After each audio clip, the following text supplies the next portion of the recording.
Bonjour à toutes et à tous, merci d'être venus aujourd'hui rejoindre cette conférence de l'Agence d'urbanisme Atlantique et Pyrénées. Elle se déroule ici à Pau. L'année dernière, nous étions sur Bayonne. Cette conférence s'inscrit dans un cycle que notre publication La Revue a ouvert il y a maintenant 3 ans.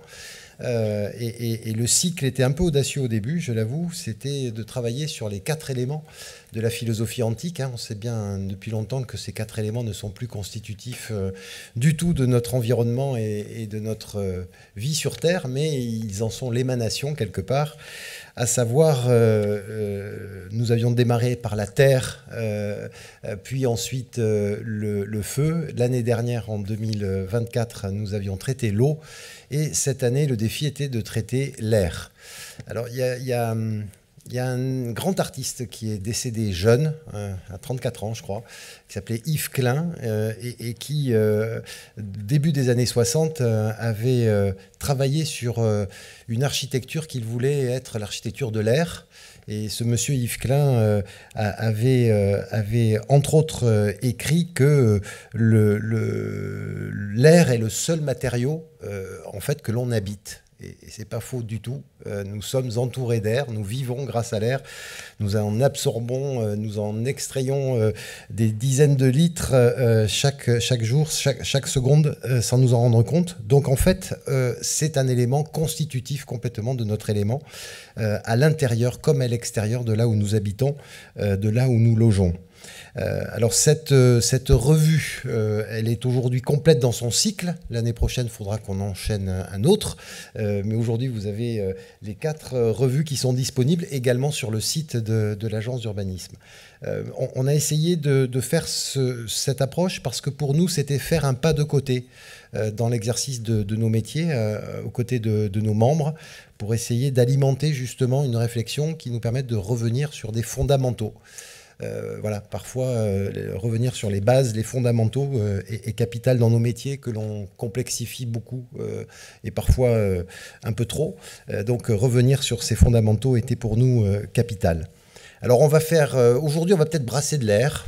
On va peut-être faire bouger les choses, mais c'est aussi intéressant. Voilà, l'air, c'est aussi faire du vent. Alors, on fera peut-être du vent, mais Clément, tout à l'heure, nous dira qu'on peut tirer parti du vent, on peut s'en servir.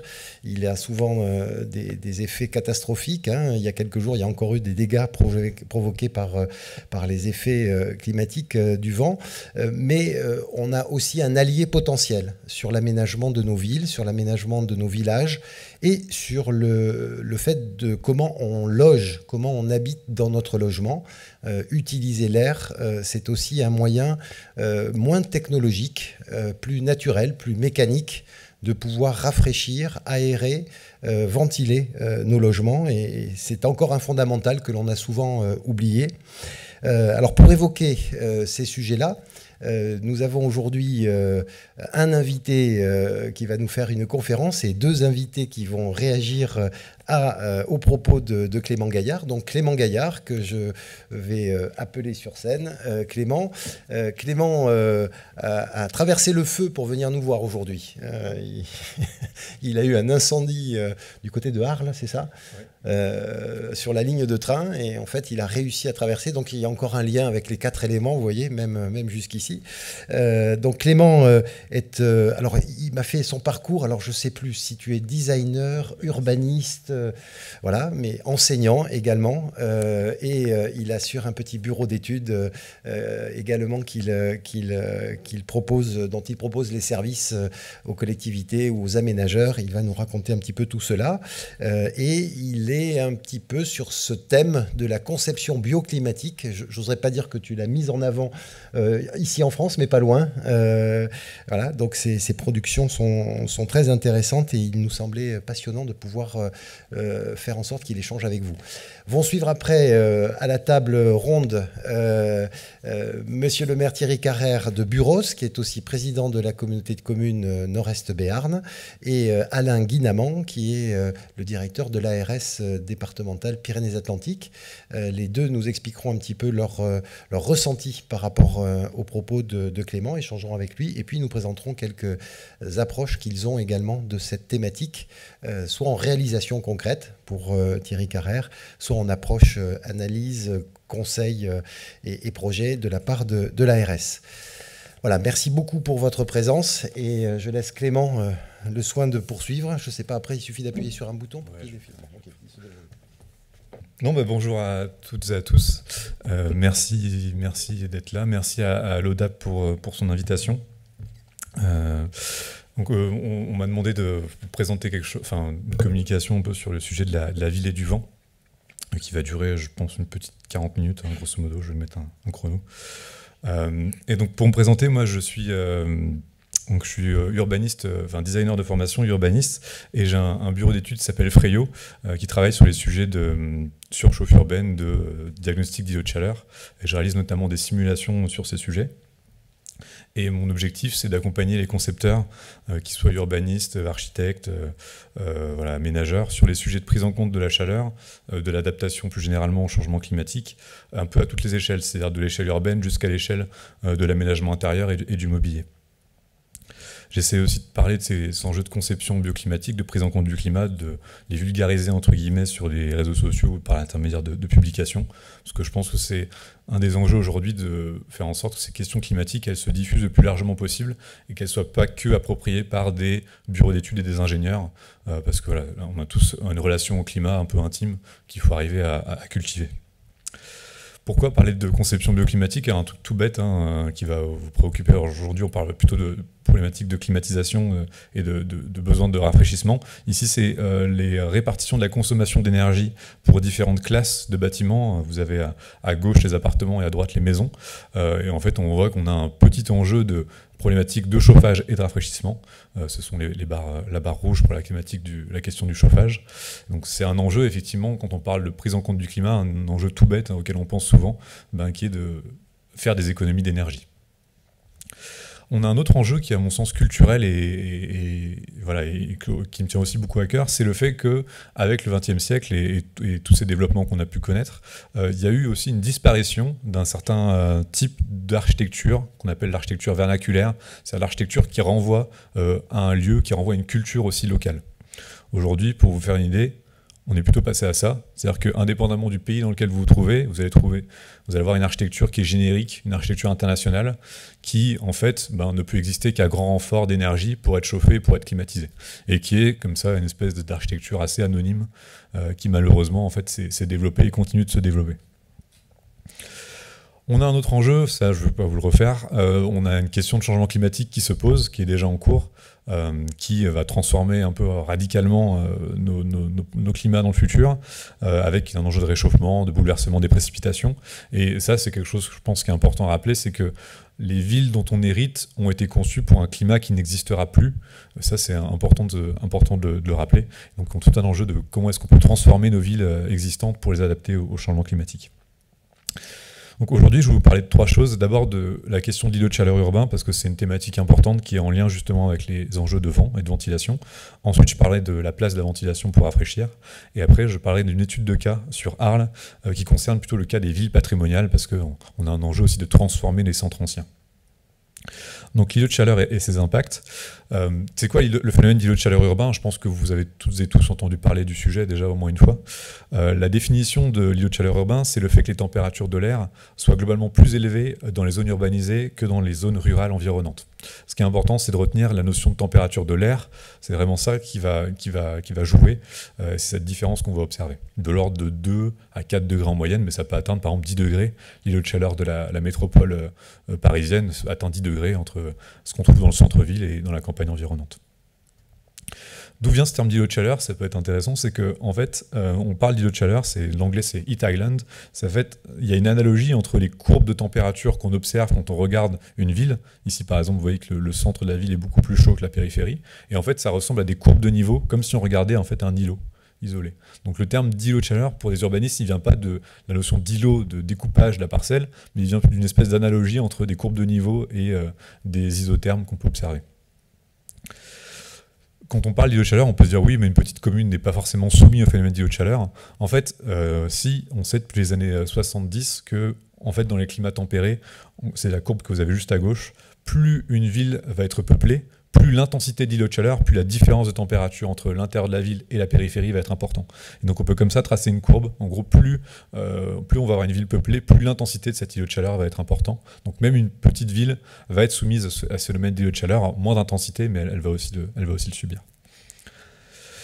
Pour comprendre un peu ce phénomène d'îlot de chaleur, il faut décomposer ce qui se passe le jour en haut de ce qui se passe la nuit en bas, et décomposer ce qui se passe dans une campagne, une zone rurale, et ce qui se passe en ville.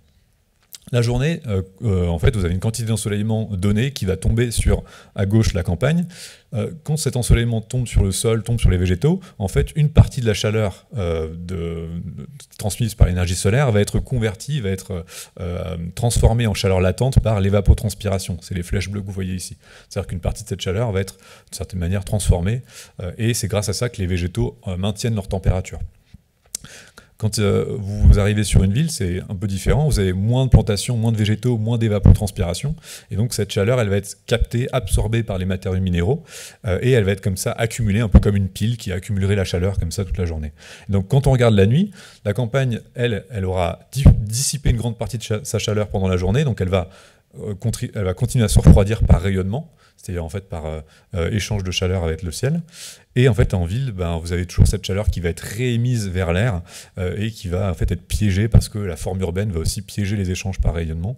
Et on a comme ça cet effet d'îlot de chaleur qui donc a principalement une action la nuit et qui va aussi du coup agir sur la température minimale, qui est un seuil important en termes de confort nocturne.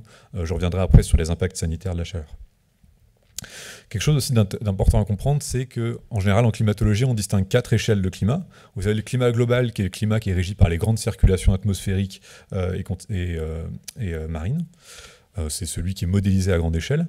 Vous avez le climat régional, par exemple, on va dire le climat de la région des Landes ou le climat de la région méditerranéenne. C'est un climat qui a plutôt quelques milliers de kilomètres carrés.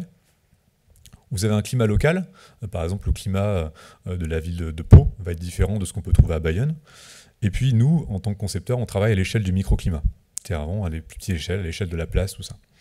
Et le vrai problème, c'est que le phénomène d'îlot de chaleur, il est à l'échelle du climat local, il est à grande échelle. Et nous, en tant que concepteurs, on est à plus petite échelle, à l'échelle du microclimat. Donc on a comme ça déjà une tension. Quand on parle par exemple de lutte contre l'îlot de chaleur, vous avez à gauche, pour moi, lutter contre l'îlot de chaleur, c'est remplacer une ville par une forêt. C'est en fait favoriser le plus possible l'évapotranspiration. On est d'accord qu'en principe, c'est pas possible. Donc on peut travailler sur l'amélioration du confort thermique. C'est en fait localement, on peut essayer de travailler à améliorer les choses. On a aussi, ça c'est d'autres choses, des éléments qui vont jouer en termes de microclimat. Par exemple, vous avez des phénomènes de brise, de choses comme ça, des brises marines, ça vous connaissez peut-être du côté de Bayonne, vous avez des choses comme ça, qui font aussi partie, qui vont moduler un peu l'effet d'îlot de chaleur. Autre chose, vu qu'on parle aussi de l'air, c'est important de se rappeler qu'une ville, en fait, par la rugosité, par sa minéralité, elle va en fait freiner la circulation de l'air. Vous avez ici à gauche les profils de vitesse du vent, en fonction en fait du type de bâti qu'on peut trouver. Et en fait, plus une ville va être dense, plus elle va freiner la circulation de l'air. Donc c'est un enjeu important de se dire en fait la ventilation des villes c'est aussi complexe parce qu'on a cet air qui est freiné par la rugosité urbaine. On a aussi des problématiques liées à la circulation des polluants. C'est-à-dire que en fait, l'effet de canyon créé par les rues va générer une stagnation des polluants qui vont en fait stagner dans les coins des rues. Donc l'air ayant du mal à circuler va aussi générer des pollutions qui sont importantes. Et on a enfin des impacts sanitaires qui sont sensibles, notamment on parle des canicules souvent, la canicule de 2003 a fait date, on en a eu des importantes aussi depuis. Et pour essayer de comprendre un peu la canicule, je vous ai mis ici un graphique qui est issu d'une étude de 2018, qui montre en fait ce qui s'est passé pendant la canicule de 2003 à Paris. En rouge, vous avez la courbe de température moyenne de l'air, et en barre, vous avez ici, ce qui montre la flèche, la surmortalité. Et ce qui est très curieux, c'est qu'on voit que la surmortalité, elle arrive à la fin de la période caniculaire. On peut se dire, mais c'est un peu bizarre, pourquoi la fin? Et en fait, l'hypothèse émise par les épidémiologistes, c'est que en fait, la fatigue cumulée par les nuits les nuits caniculaires, a fait que les gens ont du mal à se rafraîchir. Et donc on a comme ça cette pic de mortalité qui arrive en fait en fin de période caniculaire. Et juste pour vous dire, voilà, la canicule en France de 2003, ça c'est l'anomalie de température. Vous voyez qu'on était vraiment dans des températures qui n'avaient jamais été observées. Donc face à ces problématiques, on peut parler finalement qu'est-ce qu'on peut faire à la place de la ventilation. Et donc on peut parler de ventiler pour rafraîchir. Il faut aussi se dire que le vent, c'est quand même, à la base, quand on s'intéresse au sujet, c'est quand même une nuisance, c'est considéré comme une nuisance. Ici, à droite, vous avez une gravure qui montre le Mistral, tous les mots créés par le Mistral. Alors on peut s'amuser à regarder, hein. Il y a les parapluies qui s'envolent, toutes ces choses-là. Et donc le vent est aussi vécu dans certains endroits comme une problématique. On en parle parfois du vent qui rend fou. C'est un sujet en fait de nuisance parfois lié au vent. À gauche, vous avez la rose des vents qui montre le Mistral. Et cette histoire de protection contre le vent, en fait, on le retrouve dans les villes historiquement. Ici, à Avignon, vous pouvez distinguer, donc à droite, c'est le plan médiéval, et à gauche, c'est un plan plus récent. Et en fait, on se constate que les rues médiévales, les rues un peu plus en chicane, à gauche ici, en fait, elles ont été, a priori, elles sont plus adaptées à la protection contre les effets du Mistral. Et ça, c'est constaté après coup. Et on peut opposer à ça en fait les percées plus récentes, les percées 19e. Vous voyez ici celle qui est en rouge, qui est une percée qui relie la gare qui est au sud d'Avignon au centre-ville. Et cette percée-là, en fait, elle est très inconfortable en cas de Mistral parce que vous avez de l'air qui s'engouffre. Le Mistral étant un vent qui vient du nord, hein, j'ai oublié de préciser. Mais voilà, et en fait, on constate comme ça que l'urbanisme médiéval était plutôt adapté à la protection contre les vents dominants. On a aussi, par exemple, des cas de rues glaciaires. Ça, c'est quelque chose qui est signalé dans la littérature. Ici, c'est une cas d'une rue qu'on trouve à Arles, qui est une rue, vous voyez, donc ici, c'est la rose des vents du Mistral. Donc, on voyait ce vent du nord hyper important. Et on voit cette rue parallèle en fait, à cet axe du Mistral, qui est en fait considérée comme une rue glaciaire, donc une rue inconfortable en période hivernale. Donc on a comme ça cette crainte du vent qui apparaît, et donc par exemple cette rue qui est nommée rue glaciaire, on sait qu'elle est nommée d'après son exposition Mistral. On a aussi des problèmes posés par le vent en termes d'incendie. Je sais que c'est un sujet aussi dans la région. Par exemple, quand il y a eu les vents, notamment les vents de Santa Ana qui ont alimenté l'incendie de Los Angeles récemment, ça a posé des problèmes, notamment en termes de propagation des incendies et de gestion de cet incendie. Par contre, le vent, il y a aussi des bénéfices. Vous avez ici un livre qui s'appelle L'homme et le vent, qui a été écrit par un géographe, qui résume assez bien en fait toutes ces problématiques de comment le vent a pu être utilisé dans l'histoire. Parmi les utilisations qu'on peut connaître, il y a le moulin à vent. Vous avez aussi tout ce qui va concerner la marine, l'utilisation du vent pour la marine à voile. Et ça joue beaucoup aussi sur la perception du vent et sur sa capacité, sa qualité et son utilisation. On a traditionnellement dans l'architecture des équipements qui ont été conçus vraiment pour utiliser le vent. Vous avez ici ce qu'on appelle des bad-gear, ce sont des tours à vent qu'on trouve notamment en Égypte, c'est assez courant. En Égypte, en Iran aussi un petit peu. Et ces tours à vent, pour essayer de comprendre, j'ai une coupe. En fait, le principe, c'est... Donc par rapport à ces sujets, donc oui, j'évoquais le cas des bad-gear, donc ce sont ces tours à vent qu'on observe ici. Ces tours à vent, c'est qu'elles sont conçues justement pour capter les vents qui vont en fait arriver depuis le dessus de la ville et qui vont en fait être transférés, canalisés jusque dans le bas des bâtiments. Ici par exemple, donc c'est le cas d'une coupe d'un bad-gear qu'on trouve en Égypte, et l'intérêt du système, c'est qu'en fait il va capter les vents en hauteur, les vents justement qui permettent de rafraîchir les espaces intérieurs, et tout ça, ça va jouer sur justement la ventilation de bâtiments qui sont dans des zones assez denses. D'autres systèmes qu'on trouve en Égypte, c'est le cas ici d'un système qu'on appelle le Madiafa. C'est en fait des galeries extérieures qui sont étudiées pour être en gros orientées face au vent. Vous avez ici des flèches qui montrent en fait la courbe, la place que prend le vent dans sa conception de ces éléments. Et ces Madiafa en fait sont étudiés pour que vous créez en fait à gauche une zone de surpression face au vent et une zone de dépression sous le vent. Et ça a été par exemple testé en soufflerie dans les années 50. Vous avez ici à gauche une image d'une soufflerie. Et cette soufflerie, en fait, elle montre que en fait, quand vous avez des toutes petites ouvertures face au vent et des grandes ouvertures sous le vent, vous avez comme ça une circulation, ce qu'on appelle un effet Venturi, et l'air va être accéléré spontanément, en fait, juste par le jeu des ouvertures. Et ce qui est très curieux, c'est que ce Madiafa, on n'a pas vraiment de date. Moi, je connais un seul témoignage qui parle de ce système. Et ce Madiafa, en fait, il a aussi toute une histoire un peu cachée, parce qu'on ne le connaît que par des témoignages d'architectes qui en parlent un petit peu à des époques un peu dispersées, quoi. Et ça, c'est assez intéressant, dans le sens où, en fait, c'est un patrimoine un peu immatériel, un peu comme le cas des tours à vent que je présentais juste avant. C'est un patrimoine un peu oublié, un peu immatériel, qui a disparu, en fait, avec le développement, en gros, des systèmes contemporains, quoi. Et ça, c'est quelque chose que j'essaie de faire, c'est que... Ah, merci. De quoi me faire du vent. Je suis désolé, ça m'a mis un peu en stress le truc qui coupe. Pardon. Et ça, je me suis amusé à essayer de le réactualiser, par exemple avec un projet que j'avais soumis à la ville de Paris pour essayer de réactualiser ce système du Madiafa et le transformer en fait pour l'actualiser aux thématiques actuelles. Notamment, un des gros enjeux dans les places comme celle de la place de la Bastille ici, c'est qu'on a des espaces qui sont minéralisés pour des questions patrimoniales. Et donc l'idée, c'était de proposer un aménagement, un dispositif immobilier qui permettait justement de ventiler naturellement.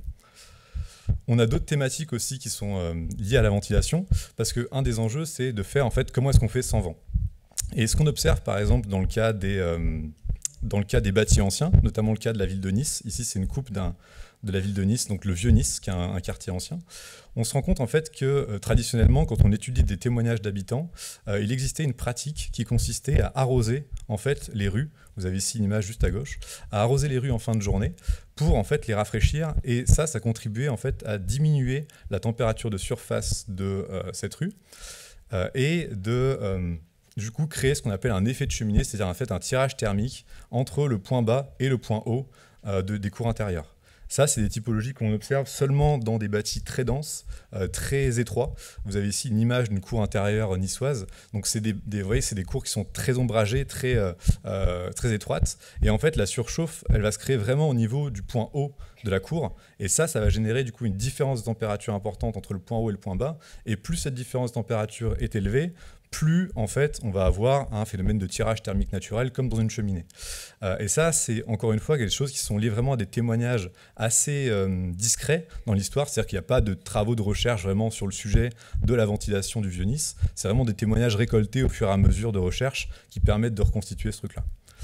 Et d'autres choses aussi importantes, vous connaissez peut-être le volet niçois. Ça, c'est une typologie aussi patrimoniale qui est importante. C'est qu'en fait, on peut aussi ventiler par les bâtiments, par les appartements ici, par les étages, en utilisant en fait le principe du volet niçois, du volet persienné. Donc il y a aussi toute une typologie d'équipements, toute une typologie d'éléments qui permettent de ventiler comme ça, transversalement, jusqu'à tirer en fait de l'air par effet de cheminée.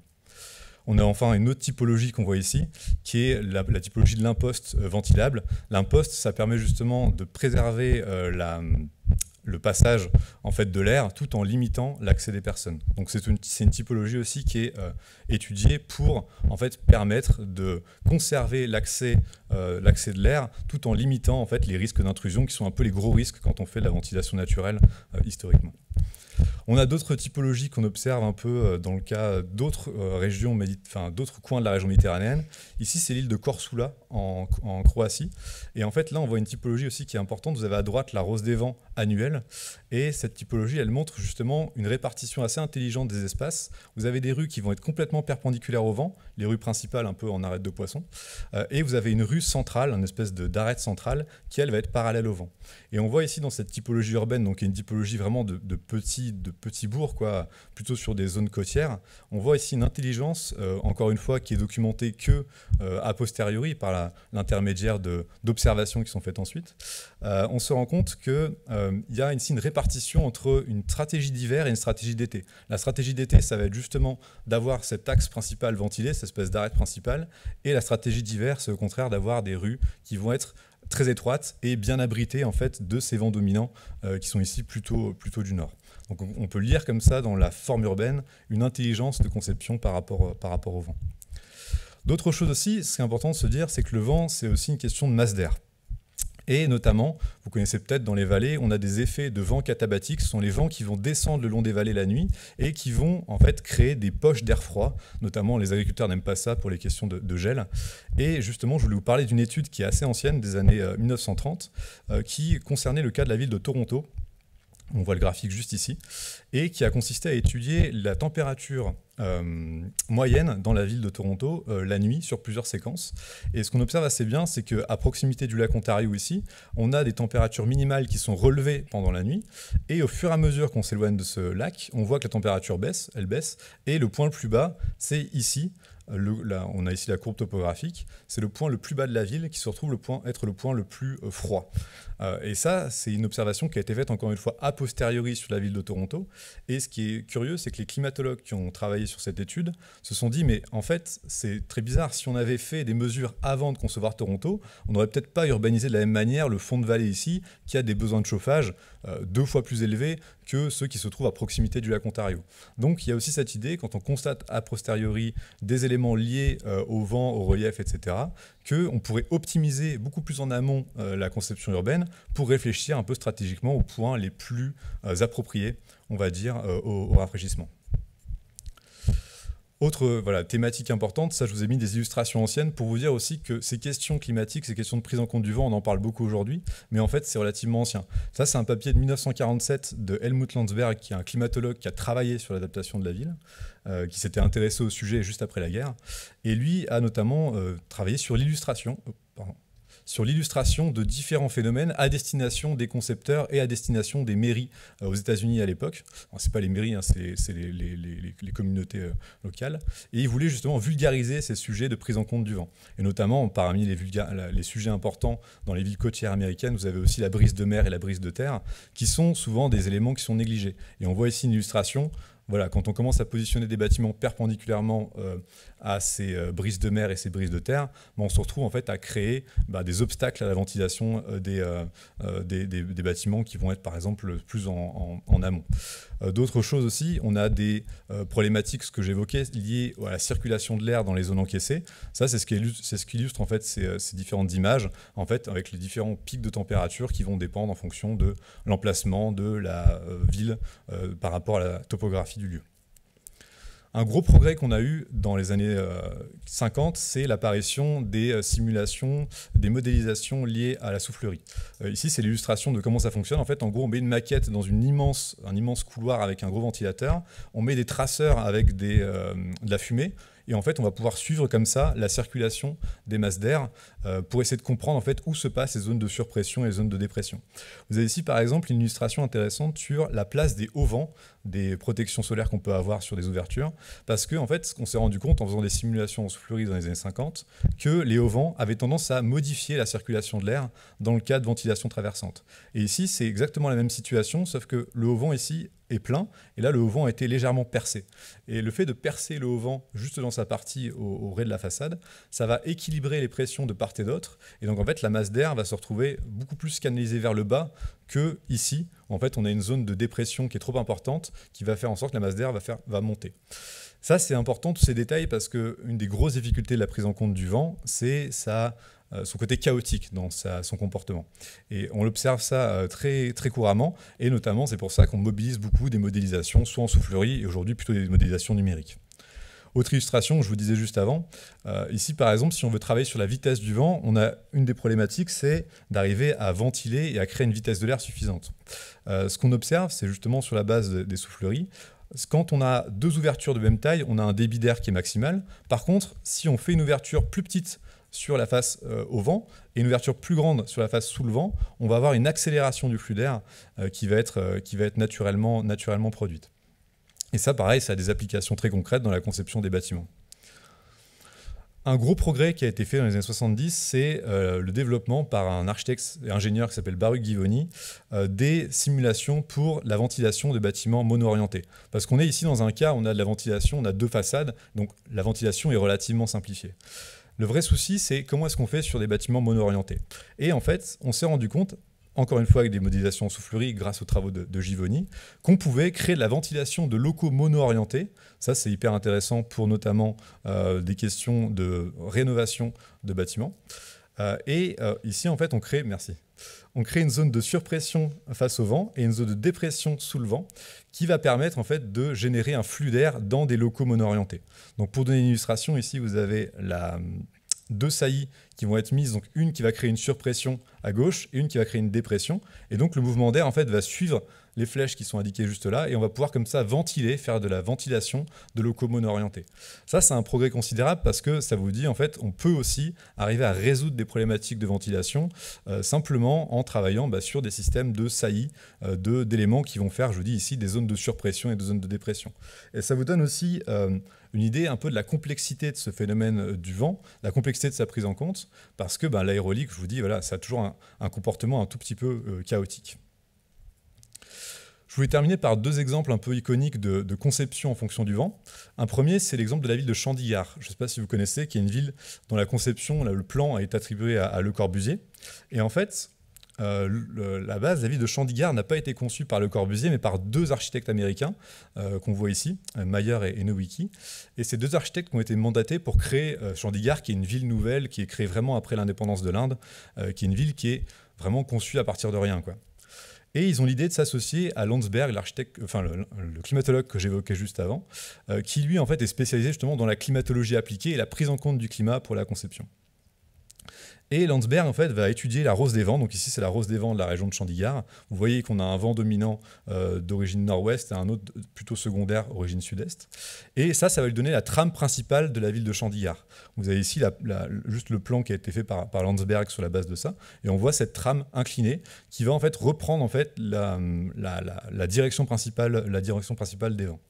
Et Landsberg ne va pas faire que ça, il va aussi réfléchir à l'implantation des sites industriels. Connaissant cette direction des vents, on peut aussi réfléchir à où est-ce que je vais placer les zones industrielles pour limiter les pollutions. On va aussi avoir, Landsberg va réfléchir à l'implantation des lieux politiques, des lieux importants. Il va notamment, ça c'est vraiment important, il va travailler sur l'implantation du Capitole, qui est le lieu emblématique de Chandigarh, et il va le placer plutôt sur la partie la plus élevée de la colline qui est à proximité de Chandigarh, pour libérer en fait toute la zone ici, qui va bénéficier des vents, je vous dis des vents catabatiques que j'évoquais juste avant, qui sont les vents qui vont descendre le long des versants. Et grâce à ça, il va pouvoir comme ça ventiler naturellement une partie des logements. Et voilà, par rapport à l'implantation des sites industriels, vous voyez que sur la rose des vents, on a très peu de vents qui sont de direction sud-ouest. Et donc, il va avoir l'idée d'installer les zones industrielles plutôt sur cette partie sud-ouest pour faire en sorte que les fumées ne passent pas au-dessus de la ville de Chandigarh. Donc, il y a comme ça toute une planification climatique qui va être réalisée et qui malheureusement va va être un petit peu oublié quand Le Corbusier en fait va récupérer le projet, parce que ce qui se passe c'est qu'un des associés du projet va décéder pendant le développement du projet. Donc Le Corbusier récupère le plan de Chandigarh et très curieusement Le Corbusier, vous voyez, quand il redessine Chandigarh, tout de suite l'orientation elle se remet d'un peu différemment. On va plutôt tout à fait respecter ou retrouver l'orientation initiale du plan. Il reprend en fait la logique générale et très bizarrement, voilà, aujourd'hui Chandigarh est considéré comme un chef-d'œuvre de Le Corbusier, mais quand on s'intéresse vraiment à la genèse de ce projet, c'est un chef-d'œuvre d'adaptation climatique essentiellement parce que en amont, il y a eu un travail sur la climatologie du lieu et notamment l'intégration de climatologues dans la planification. Un autre exemple plus proche de nous, je voulais prendre le cas un peu analogue de la ville de la Grande Motte. Donc pour celles et ceux qui sont déjà été à Grande Motte, c'est une ville qui est vraiment sortie de nulle part, qui est positionnée ici au milieu des pins. C'est une ville qui est plantée à 70%, donc qui est une ville qui est extrêmement végétale. La Grande Motte avant c'était ça. C'est en fait un tas de sable vraiment au bord de l'eau. Et donc la mission Racine qui commande la création de la Grande Motte a l'idée de créer une station balnéaire essentiellement pour en fait créer une activité touristique dans le Languedoc qui est en train de s'écrouler à l'époque parce que problématiques liées notamment à la chute des rendements agricoles, notamment des vignes. Donc la Grande Motte est vraiment créée ex nihilo à partir juste voilà, d'un travail vraiment abondant sur l'enjonchement, etc., pour limiter la pression liée au vent. Il y a notamment un gros problème à la Grande Motte, c'est qu'on a un vent, j'évoquerai après, un vent marin, qui en fait à l'époque aussi évacue les dunes de sable. Donc il y a un travail d'enjonchement, de mise en place de joncs, de brise-vent, pour limiter déjà juste la fuite du sable sur cette colline de la Grande Motte, enfin cette butte de la Grande Motte. Et parmi les choses qui sont faites pour essayer de se protéger de ce vent du sud, ce vent marin, on a une stratégie qu'on voit bien plutôt, que je vous montrerai après, qui est une stratégie qui consiste à imaginer, c'est ce que le paysagiste Pierre Pillet appelle le peigne de béton. C'est l'idée qu'en fait, pour protéger la végétation qui va se développer derrière la Grande Motte, il faut éviter qu'elle soit exposée au vent du coup marin, au vent salé.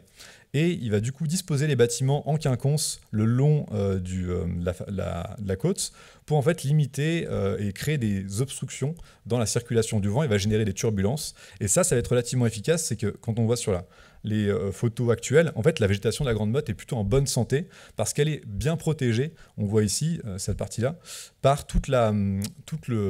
les bâtiments qui vont créer une espèce de peigne minéral pour limiter en fait l'exposition au sel. Donc ça, c'est une stratégie qui est plutôt payante et qui va consister plutôt à se protéger des vents marins qu'on trouve plus au sud. Et il y a une autre stratégie qui va concerner plutôt la ventilation des rues, c'est qu'on a aussi 2 vents importants à la Grande Motte, qui sont le Mistral, le plein nord, et la Tramontane. Et l'axe de la Grande Motte va être dessiné justement à la bissectrice de l'angle formé par le Mistral et la Tramontane. L'idée, c'est justement de ventiler encore une fois les rues et de réfléchir à la ventilation des espaces. Et donc pour concevoir ce truc-là, les architectes, donc l'architecte c'est Balladur, Jean Balladur, va s'associer avec un ingénieur maritime qui va travailler sur toute la conception, encore une fois, climatique de la Grande Motte. Et on est ici dans un cas, encore une fois, comme pour Chandillard, où il y a une prise en compte du vent qui est assez forte. Ça, ok, effectivement, c'est pour des villes nouvelles, etc., où c'est possible de prendre en compte le vent, mais qu'est-ce qu'on peut faire dans les centres patrimoniaux? Je vais vous évoquer le cas d'une étude que j'ai pu faire sur la ville d'Arles. Donc Arles, je ne sais pas si vous connaissez, c'est une ville qui est à proximité de Marseille, qui est une ville qui possède un patrimoine assez remarquable en termes d'antiquité. Vous avez ici l'amphithéâtre d'Arles qui est juste là, et ici les arènes d'Arles qui sont des arènes antiques. Et on a tout un patrimoine aussi dispersé dans la ville qui est assez remarquable, qui font que la ville est considérée comme étant une ville touristique assez privilégiée du point de vue de son patrimoine. En termes réglementaires, tout le centre d'Arles que vous avez ici en photo est protégé par un PSMV. Un PSMV, c'est un plan de sauvegarde et de mise en valeur du patrimoine qui a un règlement d'urbanisme extrêmement strict qui va en fait dicter ce qu'on peut faire ou ne pas faire dans la ville. Et ce qui s'est passé à Arles, c'est que la mairie, en fait, sous la pression un petit peu des habitants et notamment des commerçants, voulait installer des fontaines sur une des places de la ville parce que un des sujets, c'était justement de rafraîchir les habitants et rafraîchir les touristes.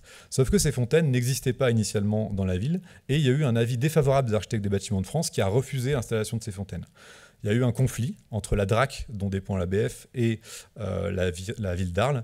Et ils ont essayé de lancer une étude pour voir comment est-ce qu'on pouvait adapter le PSMV d'Arles, en fait, cette ville protégée vraiment et presque verrouillée par le patrimoine, pour essayer d'adapter aux enjeux du changement climatique. Donc c'est une étude qui a été vraiment menée avec plusieurs acteurs. Vous avez 2 bureaux d'architectes qui m'ont accompagné sur ces sujets, une association de concertation habitante, un bureau d'études thermiques et une experte en botanique qui s'appelle Véronique Mur, qui a travaillé sur les choix de plantation et l'étude un peu stratégique des plantations. La première chose qu'on a fait, c'est d'étudier en fait la morphologie de la ville d'Arles, enfin, en tout cas du centre historique. Ça, c'est une simulation. En fait, en gros, on fait une maquette de la ville, une maquette 3D, dans laquelle on va envoyer de l'ensoleillement pour étudier, en gros, comment est-ce que les rues sont plus ou moins bien ombragées. Ce qu'on observe, c'est que là, c'est une simulation qui concerne les mois de juin, juillet et août. Et ce qu'on constate, c'est que les rues sont plutôt bien ombragées. Vous voyez, on a très peu de rues qui sont orange-rouge. On a des rues plutôt dans le bleu. Donc ça veut dire que, en fait, à Arles, si on est piéton, la journée, on peut se promener et marcher à l'ombre. Ça, c'est plutôt une bonne nouvelle du point de vue des qualités climatiques de la morphologie traditionnelle qu'on trouve à Arles. Le vrai souci, c'est la nuit. Ça, c'est une simulation qui va, en fait, à l'inverse, étudier comment le sol peut se refroidir. Et en fait, je vous avais dit un petit peu avant, ce qui se passe dans les villes, l'effet d'îlot de chaleur, il est essentiellement causé par la proximité des façades, qui va jouer comme un espèce de piège à chaleur. Et ça, c'est une simulation qui va étudier justement comment l'ouverture de la rue va jouer sur le refroidissement de ces rues. Et ce qu'on constate, c'est que, effectivement, ok, la journée, c'est ombragé. Par contre, la nuit, ces rues vont avoir du mal à décharger leur chaleur parce qu'elles sont trop étroites, elles sont trop proches. Et en fait, là, les bâtiments sont trop collés les uns aux autres, presque. Et donc, on a comme ça une antinomie entre une ville qui fonctionne plutôt bien la journée, en termes d'ombrage, par contre, la nuit, qui est un véritable piège à chaleur. Ça, on a pu le documenter par des mesures qui ont été faites pendant la canicule il y a 2 ans. C'est les mesures de température de surface. Donc, c'est les thermomètres pistolets comme on avait pendant la période Covid. Et on va mesurer en fait la température de surface d'une place. Sauf que pour vraiment comprendre l'îlot de chaleur, il faut aller regarder ça pendant la nuit. Et donc ici, c'est les mesures de température de surface qui ont été faites à 1h du matin, donc en pleine nuit, par une température de l'air de 29 degrés. Et on voit en fait la température de surface de la place ici de la République qui est juste là sur la simulation. On est autour de 31, 32, 33, voire plus à certains endroits. Là, on a des rejets de climatiseurs et des rejets notamment de groupes de froid de glaciers. Et ce qu'on observe, c'est que on a une température de surface qui est supérieure à la température de l'air. Et ça, c'est un indice fort d'îlot de chaleur. C'est-à-dire que à 1h du matin, la place de la République contribue encore à réchauffer l'air, malgré le fait qu'on soit en pleine nuit, quoi. Donc ça, c'est un indice fort d'îlot de chaleur. On a d'autres problématiques vraiment spécifiquement patrimoniales. Ici, donc, on est sur une simulation qui montre justement la situation entre les arènes et l'amphithéâtre. Et en fait, c'est une simulation de cumul d'ensoleillement, de quantité d'ensoleillement qui va être reçue au sol. Et en fait, on voit qu'on est sur une zone qui est très très peu ombragée, qui reçoit énormément d'ensoleillement sur la période de juin, juillet, août, et qui est en même temps une zone touristique très passante parce qu'on n'est pas très loin du centre-ville et les touristes en fait font l'aller-retour entre l'amphithéâtre et les arènes. Et ce qui se passe, c'est que ici, du point de vue patrimonial, le règlement, le PSMV, vous dit j'ai une contrainte de ce qu'on appelle de covisibilité, c'est-à-dire en fait, quand je suis à côté de l'amphithéâtre, je dois voir les arènes, et quand je suis aux arènes, je dois voir l'amphithéâtre. Donc en fait, en termes d'ombrage, le règlement va dire on ne peut pas ombrager cette zone-là pour des questions de covisibilité entre les deux monuments. C'est justifié, c'est pas justifié, c'était pas l'objet de l'étude, mais en gros, ça fait partie des contraintes vraiment spécifiquement patrimoniales.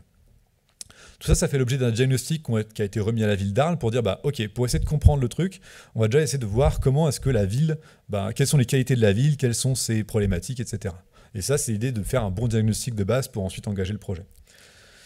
Pour essayer de réfléchir à justement comment adapter cette ville au changement climatique, on allait voir l'histoire, et notamment des vieux documents, des gravures, des peintures, tout ça. Ça, c'est Arles au 19e siècle. Vous voyez que c'est une ville qui est posée au bord de l'eau, au milieu de grosso modo, de la Camargue, quoi, avec beaucoup de campagnes autour. Donc on voit déjà l'évolution aussi entre un siècle et demi de ce qu'a pu être Arles aujourd'hui. Et on allait voir aussi des vieilles peintures pour essayer de comprendre comment les villes méditerranéennes, alors pas que à Arles, autour, Avignon, Nîmes, se protégeaient de la chaleur. Ici à gauche, c'est une peinture d'Avignon de 1848 qui montre une des rues marchandes d'Avignon. Et vous voyez qu'on avait ce grand voile d'ombrage qui permettait justement d'ombrager une des rues. À droite, c'est Nîmes. Vous avez ici des voiles d'ombrage qui sont suspendus sur une gravure. Donc on observe aussi encore une fois ces stratégies d'ombrage. Si on avance un peu dans le temps, ça c'est une peinture d'Avignon, fin 19e, début 20e. On voit la place, des draperies, des éléments tendus qui venaient comme ça protéger les bâtiments et qui contribuaient comme ça à la protection solaire. On avance encore dans le temps, c'est une carte postale d'Arles, début 20e, 1920 par là, qui montre une ancienne poissonnerie. Et on voit beaucoup de choses sur cette carte postale. On voit notamment ici une marquise sur laquelle est suspendu justement des grands voiles, des grandes toiles d'ombrage qui permettent d'ombrager la façade. On est sur une poissonnerie en plus, donc il y a des grosses contraintes en termes de température. On voit autre chose, on voit aussi des ouvrants ici qui sont ouverts sur la façade ombragée et fermés sur la façade ensoleillée. Donc on peut presque lire, en regardant cette carte postale, l'intelligence du gérant de cette poissonnerie qui manifestement ouvrait un peu stratégiquement ces ouvertures pour créer de la ventilation. On a ici en fait une évacuation d'air par le dessus. Donc l'hypothèse, c'est qu'il y avait sans doute un tirage d'air qui était naturellement exercé par cette ouverture un peu stratégique des fenêtres. D'autres cartes postales d'Arles qui montrent ces marquises. Ici, on en voit des exemples. Et quand on cherche encore dans les détails d'autres cartes postales, on voit que sur les marquises étaient suspendues ces grandes toiles, ces grands voiles d'ombrage qui permettaient justement de protéger les bâtiments, protéger notamment les magasins. Et donc, ce qu'on a proposé à la ville, une fois un peu fait ce diagnostic historique, c'était de dire réfléchissons à une trame de fraîcheur, à comment est-ce qu'on peut rafraîchir un peu stratégiquement la ville d'Arles. On a un problème en fait dans les villes patrimoniales, c'est le cas aussi de Pau j'imagine, c'est qu'on a des sous-sols qui sont très encombrés. On pourrait dire on n'a qu'à planter des arbres partout et on résout le problème de l'îlot de chaleur. Sauf que en fait c'est pas si simple parce que le sous-sol est encombré de plein de trucs et donc notamment des réseaux, ça c'est le cas de beaucoup de villes, on a des réseaux qui passent, gaz, eau notamment, qui peuvent être dégradés par la présence de racines et d'arbres, mais on a aussi parfois des choses plus singulières, notamment à Arles, on est dans une ville qui est patrimoniale, on a beaucoup de vestiges enterrés, des vestiges qui ont volontairement été laissés dans le sol pour être protégés. Et on a aussi, ça c'est un cas dans pas mal de villes anciennes, des caves qui ont pu être creusées illégalement au XVIIe, au XVIIIe siècle, sous la chaussée, qui débordent sous la chaussée, et qui permettaient en fait de gagner de la place. C'est des choses qu'on observe souvent dans des villes anciennes. Ce besoin de recherche de place a conduit à la création de ces caves enterrées. Donc tous ces éléments-là font que en fait, le sous-sol d'Arles est très encombré et on ne peut pas planter comme on voudrait, quoi. Typiquement, si on voudrait planter en rez de façade des grimpantes, on risque d'inonder ces caves qui sont en débord sous la chaussée. Légalement, normalement, on doit obliger les propriétaires à murer la cave jusqu'au rez de propriété, mais ce n'est pas forcément toujours le cas, donc ça crée des conflits, disons. Parmi les choses qu'on avait vues dans le diagnostic, il y avait cette présence du vent qui était documentée. Donc je vous ai dit, à Arles, on a le Mistral qui ressort bien sur les roses des vents, espèce de vent plein nord. Mais on a aussi un autre vent qui apparaît dans les mois de juin, juillet, août, qui est le vent marin, qui est ce vent qu'on voit juste ici, que j'ai entouré sur la rose des vents. Et ce vent marin, on a pu le documenter par des mesures sur place pendant la période, et on a aussi pu le documenter par le nom des rues. Ici, par exemple, on a la rue de la Porte de l'Or, et en fait, l'Or, dans le folklore provençal, c'est le nom du vent du Sud. Donc ça, c'est quelque chose d'intéressant aussi, c'est comment la toponymie des rues, comment l'appellation de certains lieux peut renseigner sur la présence d'un vent qui existait. Là, le fait d'avoir appelé cette rue la rue de la Porte de l'Or, c'est un signal du fait que, en gros, cette rue devait être bien ventilée, quoi. Autre chose documentée vraiment pendant la période du projet, c'est la présence de canaux. Arles, on est une ville qui est vraiment posée au milieu de l'eau, qui n'est pas très loin de la Camargue, je vous l'avais dit. Et il y a justement des canaux qui passent, notamment le canal de Craponne, qui est un canal qui passe vraiment au sud de la ville d'Arles. Et ce canal, malheureusement, il est enterré sur toute la partie urbaine qu'on voit ici. Et parmi les choses qu'on a pu proposer à la ville, l'axe fort, c'était de se dire, mais en fait, on pourrait réouvrir ce canal sur un tronçon de centre-ville pour bénéficier du rafraîchissement qui va être produit par le canal et par la ripisylve, et en fait faire remonter la fraîcheur produite par le canal jusque dans la place de la République, qui est la place centrale, qui est la place du conflit qu'il y avait eu avec les ABF, où on ne peut pas faire grand-chose parce que c'est une place qui est patrimoniale, quoi. Donc ça, c'est le principe en plan, et ça, c'est le principe en coupe. Donc ici, on aurait le canal de Craponne qui serait ouvert, et en fait, la fraîcheur remonterait sous l'action de ce vent du sud, jusque dans la place de la République, qui est la place, entre guillemets, le point chaud un peu de la ville, parce que vous avez cette fraîcheur qui, comme ça, permettrait d'aller essayer de rafraîchir une zone qui est très très difficile à transformer, parce que beaucoup de contraintes patrimoniales, des contraintes d'occupation, tout ça. Ça, c'est une hypothèse, parce que ce vent du sud, il n'est pas présent tous les jours. C'est compliqué de savoir si on peut obtenir un transport de fraîcheur direct comme ça, par l'intermédiaire des rues qu'on trouve juste là. Donc ça reste des choses très hypothétiques. Une autre hypothèse qui est encore plus on va dire, plus forte, c'est qu'on a aussi des phénomènes de micro-brise qui existent dans les villes. Ici, si on a un point qui va être rafraîchi par le canal et ici un point qui va être surchauffé par l'effet d'îlot de chaleur, on peut imaginer, ça c'est une hypothèse encore une fois, qu'on a une brise, c'est-à-dire une circulation d'air du point le plus froid vers le point le plus chaud, puisque l'air chaud a tendance à monter. Ça fait partie du coup des hypothèses qu'on a soumises à la ville. À une plus petite échelle, on a aussi alors pas du vent, mais des phénomènes aéroliques qui sont intéressants à exploiter. Je vous ai dit, à Arles, on a ces caves qui sont enterrées en débord sous la chaussée, et en fait, elles donnent sur la chaussée par l'intermédiaire de soupiraux, dont on voit un exemple ici. Et en fait, quand on s'approche de ces soupiraux, on a une sensation de paroi froide, on n'a pas de l'air frais qui est craché comme sur la coupe, là j'ai un peu abusé, mais en gros, on a de l'air frais à proximité de ces soupiraux. Et ça, c'est intéressant comme ressource, parce que des soupiraux, on en a des centaines et des centaines dans les rues d'Arles. Et ce qu'on a proposé, encore une fois, pour du mobilier temporaire, c'était d'installer des bancs à proximité de ces soupiraux pour permettre en fait aux gens juste d'avoir le dos au frais, aux touristes de s'asseoir en fait, et de profiter naturellement des bénéfices liés à ces soupiraux. Encore une fois, c'est du mobilier, c'est temporaire, et c'était justement une manière de répondre à ce qui est des charges patrimoniales, en disant on installe ça temporairement. Dernière chose qu'on a pu documenter avec la présence de l'étude des peintures, c'est l'existence de crochets. Ici, on en a des exemples. Ces crochets, en fait, en se renseignant vraiment auprès d'historiens, on s'est rendu compte qu'ils servaient à suspendre ce qu'on appelle des toiles en sparte, c'est-à-dire des toiles qui étaient fabriquées avec des roseaux qui sont très abondants en Camargue et qui permettaient d'ombrager comme ça à la fois des ouvertures, mais en même temps des façades. Et ces toiles de Sparte, elles ont complètement disparu. On les trouve juste, voilà, par l'intermédiaire de peintures comme ici. Et on a proposé à la ville justement de restituer ce type de protection solaire parce qu'elle a un intérêt flagrant en termes d'adaptation des bâtiments à la chaleur. Et elle a une qualité aussi patrimoniale qui est importante parce qu'elle valorise la ressource du roseau qui est très abondante en Camargue. Et en fait, le message général de l'étude, c'est une étude qui a été rendue il y a 2 ans. Aujourd'hui, il y a un appel d'offres qui est lancé pour la transformation du PSMV pour essayer de, par exemple, le cas du canal de Craponne, essayer d'autoriser l'ouverture du canal de Craponne dans la réglementation. Mais le message général qui a été vraiment soumis à la ville par l'intermédiaire de cette étude, c'était l'idée qu'en gros, on avait un patrimoine de protection contre la chaleur qui devrait être restitué. L'idée, ça a été de faire jouer un peu le patrimoine contre le patrimoine.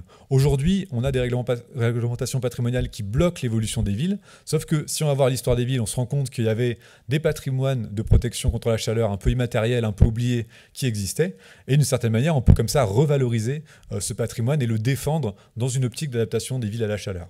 Et donc, on peut comme ça résoudre la tension patrimoniale en disant voilà, le patrimoine peut nous aider à faire évoluer les villes. C'est un peu le message global.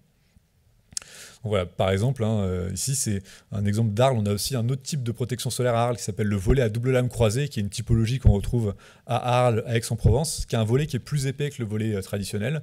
Et on peut se dire, bah voilà, le volet d'Arles, le volet à double lame croisée, est aussi légitime que les autres protections solaires plus contemporaines. Et il a sa qualité, il a son utilité pour rafraîchir et pour protéger les villes, quoi. Et je voulais terminer. J'ai le temps. Ouais, c'est bon. Je voulais terminer par deux phrases moi, qui me marquent beaucoup et qui en fait m'ont servi dans cette étude et généralement dans ma pratique et qui interrogent aussi peut-être pour les discussions au fur et à mesure. C'est cette idée d'abord que les techniques, c'est des phrases qui ont été, c'est des citations qui sont issues d'un philosophe qui s'appelle Gilbert Simondon, qui m'a beaucoup inspiré. Simondon dit ceci: les techniques ne sont jamais complètement et pour toujours au passé. Et il complète en disant: il faut apprendre non seulement à inventer du nouveau, mais à réinsérer l'ancien et à le réactualiser pour en faire un présent sous l'appel de l'avenir. Et je trouve que c'est une formule qui est géniale parce qu'elle résume justement un peu le projet, qui est de se dire, si on veut faire évoluer les villes, on peut aussi s'inspirer du passé, réactualiser ce passé, parce qu'il a sa légitimité en termes d'adaptation. Je vous remercie.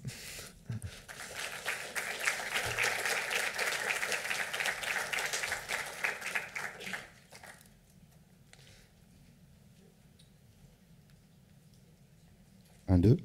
Oui, s'il y a des questions dans le public, nous allons vous faire passer un micro. On se donne une dizaine de minutes.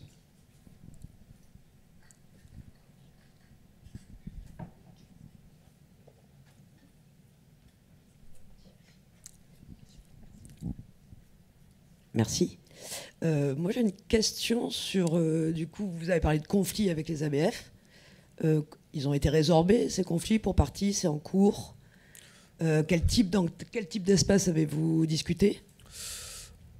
C'est une bonne question. On a réussi à faire une réunion avec eux qui a été assez courte, et notamment l'objet de l'attention, c'était cette zone-là, cette contrainte de covisibilité. À mon sens, pour moi, quand on met une ombrelle ou quand on met une pergola ou quand on met un arbre, en fait, la question de la covisibilité, elle n'est pas vraiment entravée. On a au contraire un effet de perspective qui va être produit par l'arbre, qui va permettre de cadrer en fait la vue sur le monument.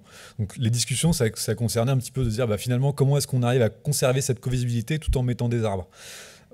Un des compromis qui était trouvé, c'était de mettre plutôt des arbres à ce niveau-là, c'est-à-dire de ne pas trop entraver la perspective. Voilà. Sur les questions des ABF, ça dépend aussi beaucoup de la culture de l'ABF, de sa sensibilité à ces sujets. Je sais que certains ABF sont plus ouverts que d'autres, donc c'est un sujet que je pense qui prend un peu de temps, malheureusement. Enfin, il faut pousser en fait pour faire évoluer les choses, mais on a une question de temporalité aussi qui dépend pas forcément de nous. Donc c'est pas des conflits qui ont tout à fait été résolus, non. Je dois vous avouer que ça n'a pas été simple.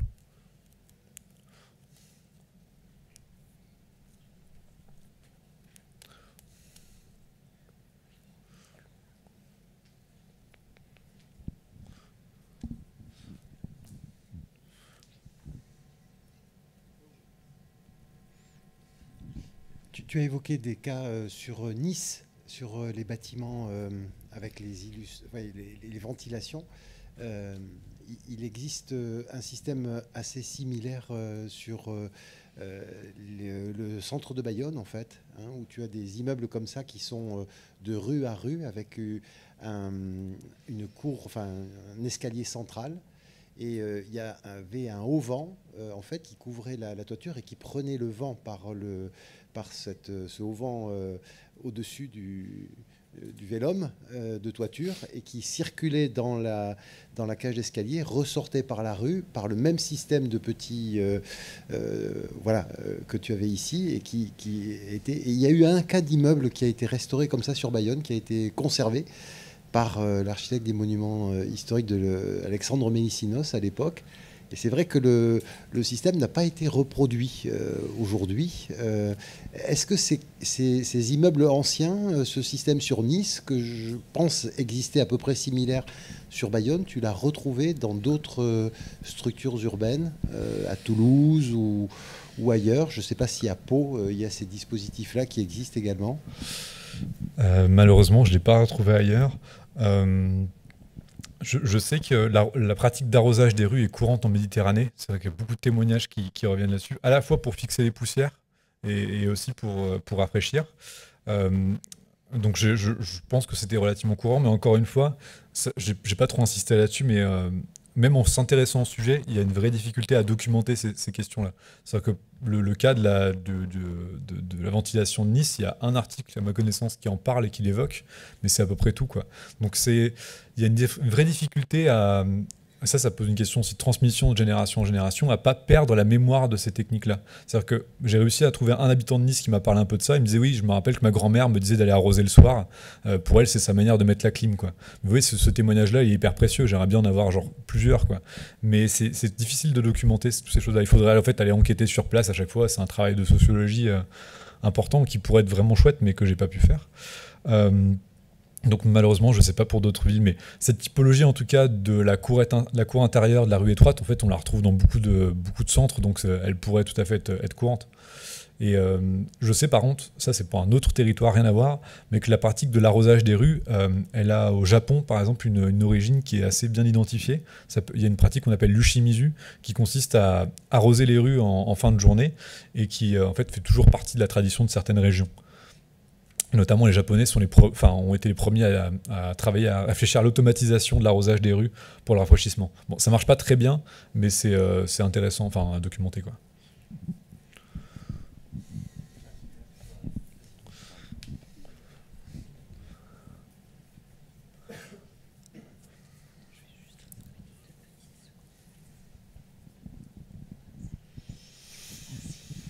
Bonjour, je suis Clémentine Pérez-Sapia, je suis architecte des bâtiments de France. Voilà. Donc, je voulais témoigner de plusieurs petites choses. Déjà, les nattes que vous avez évoquées de roseaux. En fait, je viens de les voir en Andalousie, à Jerez de la Frontera, et elles sont là, elles sont suspendues. Il y en a sur plein d'immeubles. Et donc, je comprends que c'est quelque chose de très... du sud, quoi. Mais voilà, on a exactement ça. Elles y sont encore aujourd'hui. Pour ce qui est du tirage vertical, en fait, de ce qu'on appelait aussi les puits de jour, on en trouve partout. À Marseille, même dans les quartiers du 19e, il y avait ces systèmes. Et en fait, dans ma pratique, des fois, je parle de ça soit en conservation, soit en création. Pourquoi est-ce qu'on ne met pas... Quand on fait des appartements plus petits, qui sont mono-orientés, justement, de proposer de faire des gaines de ventilation. Et là, on se bute à d'autres soucis. Là, on me rétorque que ça pose un gros problème en termes de phonique entre appartements et que ce ne sera pas possible. Et donc, je trouve ça super intéressant, mais c'est vrai qu'il faut aller... le croiser à d'autres réglementations qui ne sont pas que celles patrimoniales, bien au contraire, mais qui vont être le feu, le bruit, la manière de vivre. Quand vous allez en Espagne, quelle que soit l'époque du bâtiment, même les plus récents, sur la cage d'escalier, il y a des ouvertures sur la cage d'escalier. Que ce soit une chambre, une salle de bain... il y a des ouvertures sur la cage d'escalier et donc on se balade et on entend quand même un peu l'intérieur des appartements. Et ça, c'est quelque chose que j'ai proposé il n'y a pas longtemps et on m'a dit non, c'est pas possible, trop de bruit, on ne veut pas s'entendre, on ne veut pas se voir, on peut pas, les parties communes, ça devient hermétique. Et donc voilà, donc je pense que moi je suis tout à fait dans cette idée de reprendre et de réadapter des choses anciennes. Là, pour prendre un exemple palois, on a un vrai sujet sur les volets roulants en bois. Et au-delà de la thermique du bois, il y a des volets à projection. Bon, ça, clairement, c'est un confort d'été énorme. On fait circuler l'air par le bas vers le haut, on coupe complètement le rayonnement solaire. Mais ça, c'est parti aux oubliettes. Et quand moi, là, en tant qu'ABF, je parle de ça, je passe vraiment pour... les gens ne me comprennent pas, clairement. Donc voilà, je voulais un peu réhabiliter ma confrérie. Non, mais j'espère que je n'ai pas fait entendre que je critiquais les ABF. C'était sur certains... Il y a des conflits qui existent. Après, effectivement, il y a beaucoup de vos collègues, vos collaborateurs qui poussent sur ces sujets. Et je pense que c'est juste. Sur la partie acoustique, vous avez raison. C'est vrai qu'à Nice, c'est signalé comme étant un problème. Il y a la porosité acoustique fait qu'on a ces sujets-là. Je sais qu'à Bayonne, c'est aussi un problème dans les bâtiments, notamment pendant les férias. Il y a toute une thématique sur la ventilation naturelle, mais il faut créer des pièges à son pour essayer de limiter la chose. Donc ouais, c'est vrai que c'est un gros sujet. C'est un sujet culturel qui est plus général, je pense. Et par exemple, pour la ventilation naturelle, effectivement, aujourd'hui, quand on convertit un bâtiment en logement social, on a parfois des cahiers des charges qui obligent à installer la ventilation mécanique. Donc on perd parfois des chintes, enfin des gaines de ventilation comme ça, qui permettaient de ventiler naturellement. Donc on a aussi une question réglementaire derrière qui est très lourde. Ça, effectivement, je ne l'ai pas évoqué, mais c'est un sujet, ouais. Juste, j'ai vécu un peu en Guyane. En Guyane, on a déjà des normes bioclimatiques qui sont bien en avance par rapport à la métropole, avec des bâtiments bioclimatiques qui existent depuis un petit moment déjà. Est-ce que vous avez d'autres exemples de territoires en France métropolitaine où on a ce type de bâtiment qui se généralise et qu'on voit beaucoup moins en fait finalement que dans les Outre-mer? Dans l'Hexagone, en fait, on a une réglementation thermique qui est différente de la vôtre. Votre réglementation thermique est beaucoup plus permissive sur les sujets de ventilation naturelle, à mon sens. C'est-à-dire que ceux qui sont vraiment en avance sur les sujets de ventilation naturelle, on en trouve beaucoup dans ces territoires. Aujourd'hui, il y a beaucoup d'écoles qui sont rénovées en ventilation naturelle parce qu'on a un document officiel, gouvernemental, qui en tout cas favorise la ventilation naturelle. Dans les logements, par contre, c'est une autre histoire, c'est beaucoup plus compliqué. Par exemple, Philippe Madet qui a fait un bâtiment où il avait mis comme hypothèse d'avoir une fenêtre pour chaque pièce pour ventiler naturellement. Il a dû demander une autorisation temporaire d'expérimentation pour ce truc-là, parce que ça ne rentre pas dans le cadre de l'arrêté de 1982 sur la ventilation mécanique, qui régule beaucoup de choses. Donc en fait, la réglementation dans l'Hexagone est beaucoup plus stricte sur les questions de ventilation naturelle. On s'en sort dans les écoles parce qu'on a un document qui nous permet de le faire, mais sinon ça reste un peu toujours au cas par cas. Et il y a souvent un backup mécanique qui est prévu d'ailleurs. Merci beaucoup. Clément, on va passer sur le fauteuil à ta gauche et puis on va inviter Thierry Carrère et Alain Guinamant à nous rejoindre pour cet échange suite à l'intervention de Clément. Et vous pourrez évidemment également échanger et poser quelques questions. Thierry Carrère, maire de Buros depuis quelques temps déjà et président de la communauté de communes Nord-Est Béarn. L'inspiration de l'intervention de Clément vous apporte quelle réflexion sur cette approche de la prise en considération de l'air, du vent, de la ventilation? Est-ce que sur nos territoires, et le vôtre en particulier, ces questions de prise en compte du vent, de la ventilation, sont déjà à l'œuvre? Alors, bonjour à toutes et à tous. Vous dire le plaisir que je vois des visages que je connais dans l'Assemblée, le plaisir que j'ai à être avec vous aujourd'hui. J'ai écouté attentivement ce que Clément nous a exposé, qui est extrêmement intéressant. Vous dire que sur le territoire, c'est un sujet que nous avons, que nous considérons, que nous avons considéré, à mon sens, non, ou en tout cas pas assez. Parce que nous avons quand même un territoire qu'on ne peut pas comparer à la ville d'Arles, de Nîmes. Nous avons la chance de bénéficier de la proximité Pyrénées, de l'influence de l'océan, et nous étions, je parle au passé, sur un territoire quand même tempéré. Par contre, en l'écoutant, j'ai vécu aussi, je vis une expérience personnelle. Tous les ans, je vais en vacances dans les Cévennes. Je vous invite à y aller. Bon, je ne vais pas vous raconter mes vacances cévenoles. Je vais dans un petit village qui s'appelle Notre-Dame-la-Rouvière, entre Ganges et le Vigan, un petit village de montagne. Et quand on regarde plus attentivement l'urbanisation de ce village, c'est un village de montagne, mais aussi un village sur un territoire où il fait extrêmement chaud l'été. Et c'est un village qui est construit autour de... Vous avez une place centrale extrêmement arborée, avec des mûriers notamment. Et ensuite, vous avez une rue principale qui est carrossable, extrêmement étroite. Et ensuite, de part et d'autre, cette rue, vous avez des calades. Ces calades, c'est quoi? C'est un sentier construit entre les maisons d'habitation. Donc vous avez en front de rue les constructions qui sont accolées les unes aux autres. Et quand j'écoutais Clément, je me remémorais un peu mon vécu. C'est-à-dire que ces rues, en fonction des des heures de la journée, les façades sont soit au soleil, soit à l'ombre. Et on se rend compte que en fin de journée, ces rues sont, comment comme des goulets où l'air passe, et les gens viennent prendre le frais dans la rue. C'est-à-dire que c'est aussi un lieu de rencontre. En bordure des maisons, vous avez des bancs de pierre, et les gens sont assis sur les rebords des fenêtres et passent leur soirée à discuter. Et donc effectivement, c'est un village qui a été construit comme ça. Après, par contre, ces rues, en hiver, sont vraiment glaciales, parce que le vent s'engouffre dans ces rues, mais par contre, sur l'été, on est vraiment sur un apport extrêmement intéressant, quoi. Enfin, voilà, donc ça m'a permis de partir en vacances un petit peu par anticipation. Je vous en remercie, Clément. C'était voilà un petit peu mon vécu, quoi. Voilà. Peut-être Alain, sur ces réactions aussi, il se trouve que tu as connu aussi il y a quelque temps la côte méditerranéenne, tu vis ici aussi, tu as été en Bretagne. Cette prégnance du vent, cette prise en compte aujourd'hui, est-elle, comment tu réagis un petit peu à ces propos dans l'aménagement de nos villes, dans la fréquentation, dans la prise en compte peut-être de environnement et santé aussi? J'ai vécu effectivement plusieurs années sur le littoral de la Méditerranée, que ce soit au nord et au sud, puisque j'ai passé mon enfance en Tunisie.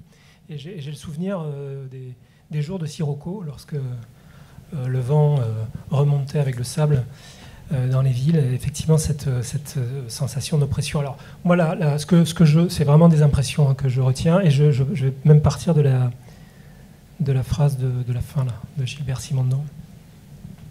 Et c'est vrai que ça m'a fait penser à deux choses qui illustrent un peu la complexité de ces questions et de la relation avec moi, ce qui m'occupe au quotidien, c'est-à-dire la question de la santé des populations. Ça me faisait penser à l'architecture hospitalière des premières constructions hospitalières qu'on peut dater du 19e siècle, et le premier concept de l'architecture hospitalière qui s'est progressivement imposé, qui a diffusé. D'ailleurs, il me semble que dans les anciens bâtiments d'hôpital psychiatrique de Pau, on a quelques éléments de cette architecture qu'on appelait la conception hygiéniste de l'architecture, avec des bâtiments qui étaient avec des pièces très hautes, avec des hauteurs de plafond de 4 mètres, avec des grands ouvrants, précisément parce qu'à l'époque, on considérait que la meilleure façon d'éviter les maladies ou d'éviter leur propagation, c'était de faire en sorte que l'air circule. Et donc, on a conçu ces établissements pour permettre, entre autres, la circulation de l'air, et puis également la façon dont on pouvait gérer non seulement l'aération, mais également la lumière à l'intérieur de ces bâtiments. Et puis un second exemple qui est un peu contradictoire, qu'on a tous vécu, qu'on a tous traversé, je veux dire, et qui est assez récent, c'est le Covid. Et là, on peut dire, alors, en schématisant, en caricaturant un peu, l'air était peut-être l'ennemi. C'est-à-dire que pendant le Covid, on a tous vécu le confinement. Et on a tous vécu le port du masque, précisément parce que c'était considéré comme étant la principale barrière à la propagation de ces maladies. Voilà. Alors, comment est-ce qu'une fois qu'on a dit tout ça, on tient compte à la fois de cette culture, de ces savoirs un peu vernaculaires qui transparaissent là dans l'architecture de ces villes du Sud, et la chaleur augmentant un peu partout, qui est en train, je l'espère, de diffuser un peu partout. Et puis par ailleurs, ce qu'on a vécu, donc je le répète, pendant la période Covid, on dit que le 21e siècle est le siècle des maladies infectieuses. Ça, ce n'est pas un oracle de mauvais augure, j'espère, mais en tout cas, c'est une réalité. Comment est-ce qu'on réussit à concilier tout ça pour faire en sorte que, tenant compte de ces constats, on permet de diffuser une culture qui permet de vivre avec ces réalités et de favoriser le bien-être et la santé des populations. c'est pas inintéressant pour passer à une deuxième question à Thierry Carrère sur cette question liée à la période Covid, au fait aussi où d'ailleurs les circulations d'air qui étaient en circuit fermé dans les bâtiments n'étaient pas forcément une bonne chose pour la circulation ou la propagation du virus, ou plutôt une bonne chose pour la propagation du virus. Thierry Carrère, vous avez récemment travaillé sur la construction d'une salle communale et je crois que la proposition de l'architecte a pu vous surprendre, mais que au contraire, heureusement, vous a surpris jusqu'à aller la retenir, puisqu'elle vous a proposé un système de construction qui reposait beaucoup sur une ventilation plutôt naturelle du bâtiment.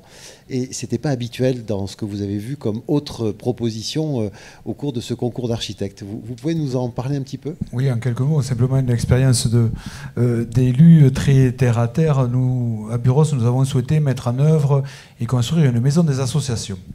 Pourquoi ? Parce que nous avions des associations qui étaient extrêmement mal logées. Il nous fallait répondre à ces problématiques de logement et de développement d'activité de nos associations. Et nous avions un lieu à côté de la mairie où il y avait un ancien presbytère. Et c'est un lieu qui est extrêmement fort sur le plan de l'environnement, avec un belvédère, un véritable balcon sur les Pyrénées. Je vous invite à venir à Buros et vous nourrir de la vue sur les Pyrénées depuis ce belvédère proche de la mairie. Un environnement aussi très marqué sur le plan de l'environnement, puisque nous étions au cœur du parc de la mairie, avec derrière un bois, avec des arbres de haute futée. Donc il nous paraissait important, non pas que ce bâtiment s'impose à l'environnement, mais qu'il puisse y être pleinement intégré. Un bâtiment aussi qui devait avoir une vocation de mutualisation entre les associations. Voilà, je portais un discours très clair en disant à toutes les associations, nous n'aurons pas les moyens de vous attribuer des salles à chacune. On va vous attribuer et travailler à un lieu que nous allons co-construire ensemble, qui sera partagé. Et devant l'importance du sujet et la crainte de se tromper avec le conseil municipal, nous sommes adjoints les services du CAUE. Nous avons demandé une mission au CAUE pour évaluer cet environnement, ordonner un peu les idées que nous avions, les prioriser, et nous aider à construire un cahier des charges pour faire un concours d'architectes. Effectivement, nous sommes une petite commune, mais nous avons fait le choix, pour ne pas se tromper, de lancer un concours d'architectes en demandant effectivement de l'expertise, de l'expérience. Nous avons retenu 4 candidats qui nous ont proposé des esquisses. Et là, effectivement, nous avons eu des propositions de bâtiments extrêmement intéressantes, toutes, où était mis en avant, effectivement, ce balcon face aux Pyrénées, avec une salle en rotonde face aux Pyrénées, avec des brises au soleil, blablabla, et puis le groupe de climatisation au-dessus pour bien refroidir l'été, parce qu'on risquait d'avoir très chaud dans cette salle. Et nous avons eu une proposition d'une architecte qui nous a très clairement séduite dans son approche globale de ce bâtiment. C'était effectivement une station paysagère. Son bâtiment est extrêmement simple, c'est un grand rectangle qui s'ouvre sur les Pyrénées avec une coursive tout autour, avec des avancées de toit qui abritent la coursive, mais qui limitent aussi, en période estivale, l'entrée des rayons de soleil dans ce bâtiment. Mais à contrario, l'hiver, quand le soleil est rasant, ça permet de capter un tant soit peu la chaleur du soleil. Et puis, ce qui nous a plu aussi, c'est l'usage des matériaux, du bois, du béton. Et en termes de climatisation, une climatisation naturelle, c'est-à-dire on ouvre les baies vitrées et bâtiment transversal, derrière il y a des vasistas, vous relevez 3 poignées, vous ouvrez les vasistas et le bâtiment se ventile naturellement. Et là, nous n'avons pas de climatisation, nous n'avons pas de maintenance de climatisation, nous n'avons pas de consommation d'énergie, etc. C'est un bâtiment qui est extrêmement simple, que je vous invite à venir voir et à visiter. Enfin, c'est pas la visite du siècle, mais bon, en toute modestie. Mais c'est un bâtiment qui, est, effectivement, à travers son discours, elle nous a extrêmement séduit. Nous avons de part et d'autre, au sud, nous avons une terrasse couverte, qui est un lieu de vie à l'extérieur. Et au nord, nous avons une autre terrasse couverte qui, en été, est un lieu abrité, ombragé, proche des arbres, donc un lieu agréable à vivre quand il fait chaud, justement. Donc, c'est tous ces éléments-là qui nous ont extrêmement séduits, notamment quant à l'aspect fonctionnel de ce bâtiment et la vie à l'intérieur de ce bâtiment. Voilà. Elle a aussi conservé le presbytère ? Voilà, donc ce qui nous a intéressé aussi, c'est qu'il y avait un ancien presbytère qui n'avait honnêtement pas beaucoup de qualité architecturale, mais elle a conservé aux emplacements des fenêtres, elle a ouvert pour faire des portes, elle a gardé les murs intérieurs et la charpente. Donc, en effectif, nous avons eu une rationalisation aussi de l'investissement. Et alors que d'autres architectes nous proposaient quasiment de tout raser et de repartir à zéro. Elle est partie de l'existant, en adaptant notamment toute la partie neuve à l'existant et en rationalisant aussi l'existant. Donc on était sur une approche globale qui nous a vraiment conquis, quoi. Voilà. Est-ce que le système simple, mécanique, utilisant cette ventilation naturelle, a été bien approprié par les utilisateurs, les associations, depuis l'ouverture de la salle? C'est-à-dire, est-ce que ça pose un problème? Est-ce qu'ils se plaignent? Ou est-ce qu'ils utilisent bien le dispositif mécanique installé? Alors, certains l'utilisent. Il faut dire aussi que du fait de la qualité de l'isolation du bâtiment, des matériaux, de son orientation et des coursives qui coupent naturellement, j'ai le sentiment, sans ventilation naturelle, ce bâtiment est très à l'abri de pics de chaleur à l'intérieur. Mais effectivement, bon, c'est tout. Naturellement, moi, je vois quand j'ai des réunions avec mes collègues au conseil municipal, quand il fait chaud, on ouvre toutes les baies vitrées, ça se fait naturellement, quoi. Donc c'est extrêmement simple. Voilà. Et effectivement, sa proposition était à contre-courant de ce que proposaient ses autres confrères architectes. Et c'est pour cela que ça nous a séduits. Voilà. Et très clairement, aujourd'hui, je suis là en tant qu'élu. Nous ne sommes ni climatologues, ni architectes, ni urbanistes. Je crois que le vrai sujet, globalement, sur nos villages de demain, nos villes de demain, c'est effectivement de la pédagogie, acculturer et expliquer aux élus pour leur faire prendre conscience, mais surtout, c'est que les hommes et les femmes de l'art, architectes, se saisissent de ces sujets et nous fassent à nous, élus, qui ne sommes pas des spécialistes, des propositions qui aillent dans ce sens-là. Voilà, donc voilà, moi c'est un peu le message que je voulais passer aujourd'hui. On y reviendra juste après parce que c'est un témoignage extrêmement intéressant. Puis vous avez des outils que vous travaillez à l'intercommunalité aussi. Alain, sur le vent, il est aussi porteur et il évacue aussi des polluants ou des pollens. Voilà. Comment est-ce que, à l'Agence régionale de santé, vous abordez cette question de la dispersion ou de la concentration des polluants dans l'air? Comment ça se travaille? Comment vous abordez ces questions-là et quelle relation avec les élus locaux, les aménageurs, vous pouvez avoir sur ce sujet? Alors, ça fait effectivement partie des missions de l'Agence régionale de santé. Alors, ça va presque être une lapalissade de dire ça, mais l'ARS se préoccupe de la santé des populations et donc de tout ce qui peut influer sur la santé des populations. Et c'est le cas en particulier des pollutions, de tout type de pollution, et en particulier les pollutions qui sont transmises ou véhiculées par l'air.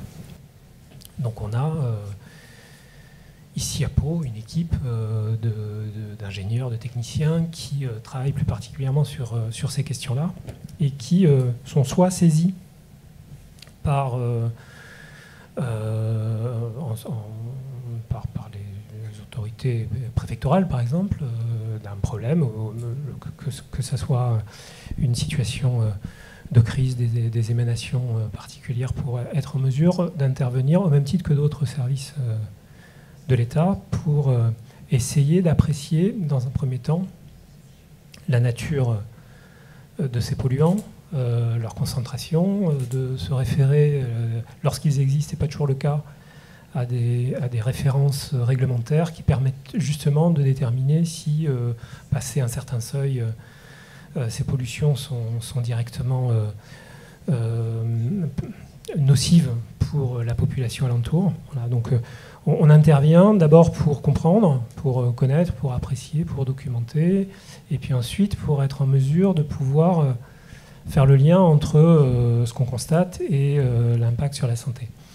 Ce que je peux dire à l'échelle plus nationale et régionale, c'est qu'il y a une enquête très récente d'ailleurs qui a été diligentée par Santé publique France, que vous connaissez certainement tous, et qui mesure précisément l'impact de ces questions de pollution de l'air sur la santé des populations, et en particulier dans la région Nouvelle-Aquitaine. Elle date du début de l'année, donc relativement récente.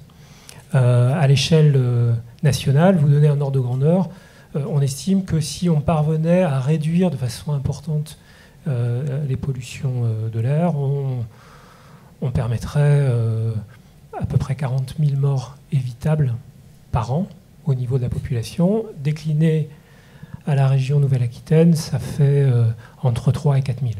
Ça, c'est pour la mortalité évitable, mais par ailleurs, on le sait, la pollution de l'air peut avoir un impact sur certaines pathologies en particulier, les déclencher, les aggraver, les pathologies cardiovasculaires, les pathologies respiratoires.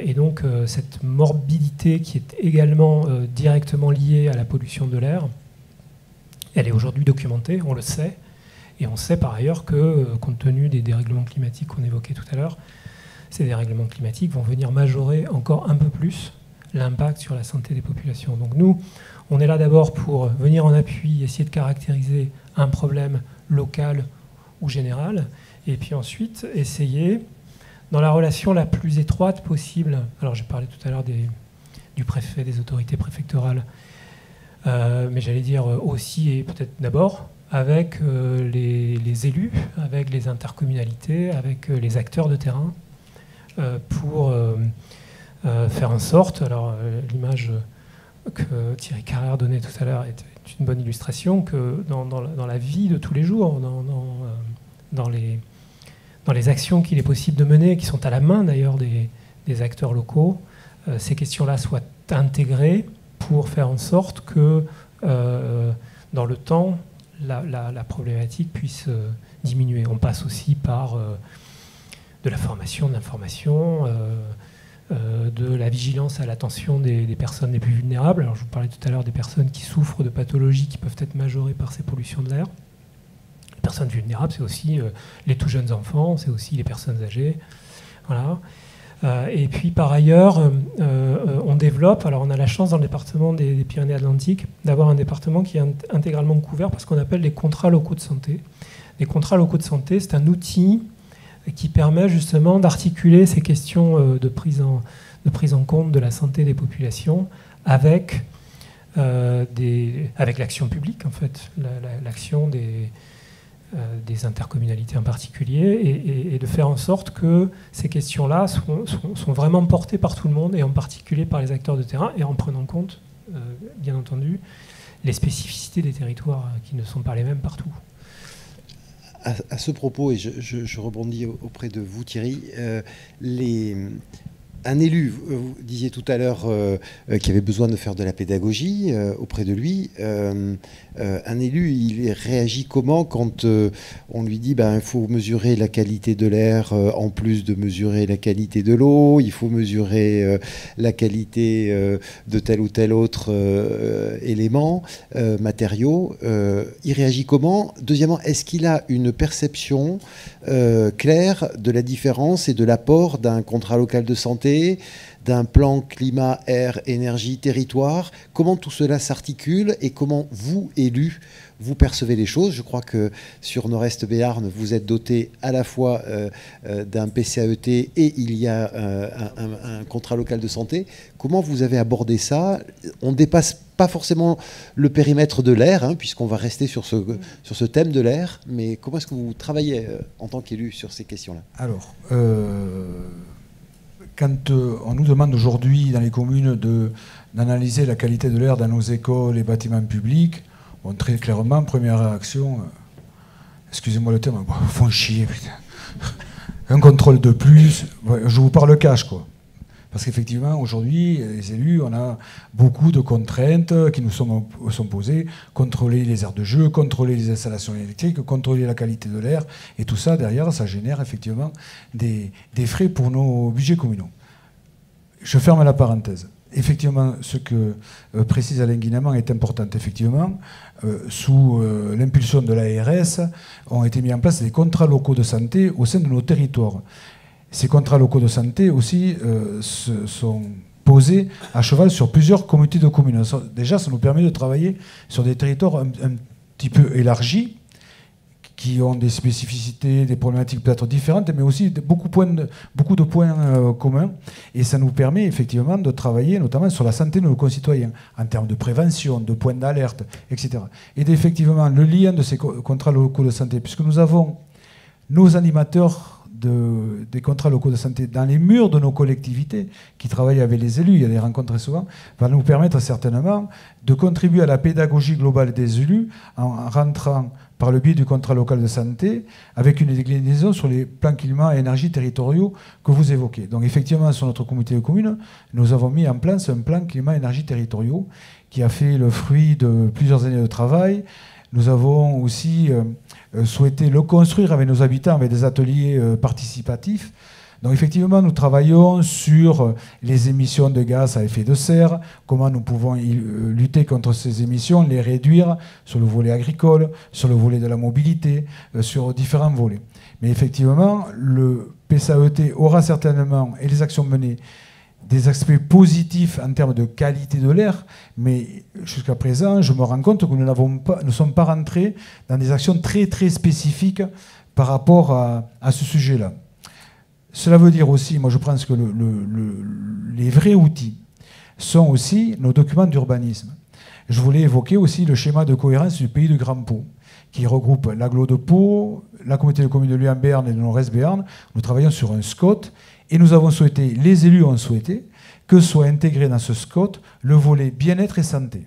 C'est-à-dire comment, à travers un document d'urbanisme, on peut favoriser le bien-être sur nos territoires, c'est-à-dire le bien-vivre, le mieux habité, on va dire, sur nos territoires. Et ensuite, et cela aura effectivement des déclinaisons en direction de nos PLU. Mais j'en reviens au bout du bout, c'est une problématique globale d'acculturation des élus, voilà, de sensibilisation des élus, et aussi de sensibilisation et de prise de conscience, j'en reviens à ça, des femmes et des hommes de l'art qui vont nous accompagner quant à la conception de nos projets. Aujourd'hui, on nous demande en termes d'urbanisation de diviser par deux l'urbanisation et climat et résilience, 2050, la loi ZAN qui va s'imposer à nous. On évoquait ça à midi avec, nous aurons dans les prochaines années des milliers, voire des millions de logements qui vont se libérer et qui vont être mis sur le marché. C'est-à-dire qu'il faudra rénover, adapter, peut-être détruire pour reconstruire. Donc c'est une manne de logements qui va arriver et il va falloir se saisir de ce changement draconien. Donc effectivement, nous sommes en train de faire des PLU où nous allons réduire la voilure énormément de consommation d'espaces fonciers, je considère à juste titre. On nous demande très clairement de densifier aussi dans l'enveloppe urbaine, même dans nos communes rurales. Donc c'est quand même des changements de paradigme qui posent des problèmes quand même d'acceptation aussi aux élus. C'est quand même pas neutre.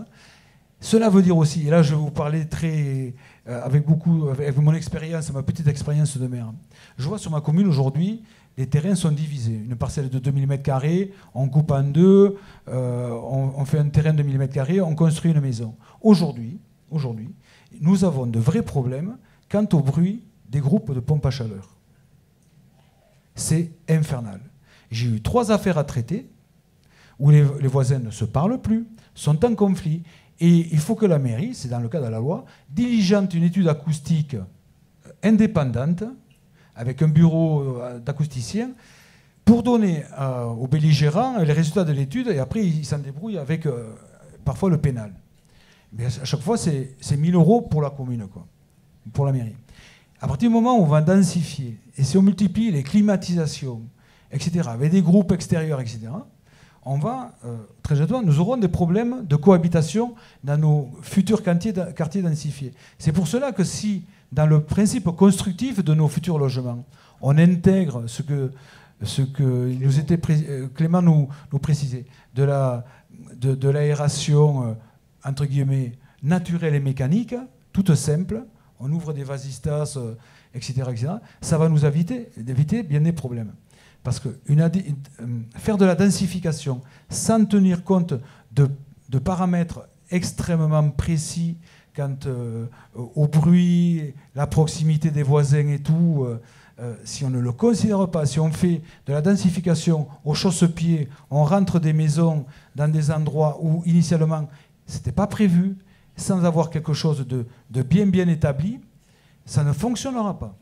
On risque d'avoir un effet contre-productif de tension dans les quartiers. Enfin, moi, j'en appelle à votre vigilance là-dessus. C'est un peu mon expérience de maire qui vous parle. Voilà, soyons attentifs à cela. Je précise pour ceux qui n'assistaient pas à notre repas à midi, désolé pour vous, mais on évoquait sur les milliers et centaines de milliers de logements qui se libéreraient, qu'évoquait à l'instant Thierry Carrère, c'est le vieillissement de la population qui, dans les 20 années à venir, vont forcément transmettre des biens immobiliers, les remettre sur le marché, et c'est un effet de la démographie très conséquent sur nos territoires. Clément, peut-être une petite réaction, tu as évoqué tout à l'heure dans ta présentation les effets des climats, le climat général, le climat microclimat et des échelles intermédiaires. Est-ce que ces outils qu'évoquent Alain et Thierry, PCAET, contrats locaux de santé, qui sont intercommunaux, voire intercommunaux, peuvent être des moyens d'approcher ces questions, entre autres de résolution des îlots de chaleur, puisqu'en fait, tu nous expliquais qu'il y avait ces phénomènes aussi d'évapotranspiration, que ça se travaillait plutôt à un niveau du territoire et pas seulement à un niveau de la seule placette elle-même, comme tu as pu nous présenter sur Avignon, par exemple. Ou Arles, pardon.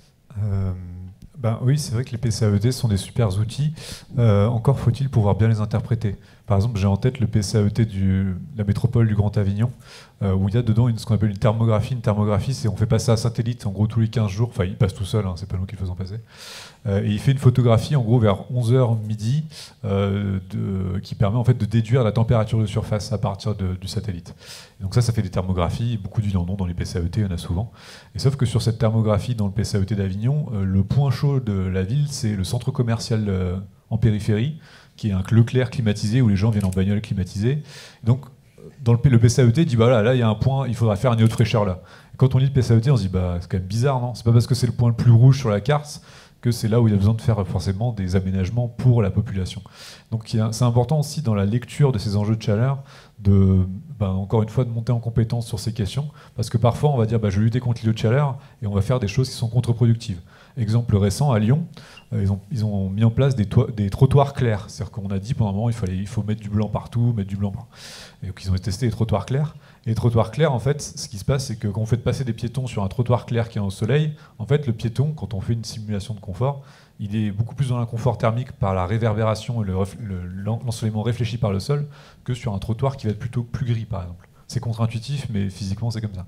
Donc voilà, 3 ans de perdu, de l'argent public dépensé dans des trottoirs clairs.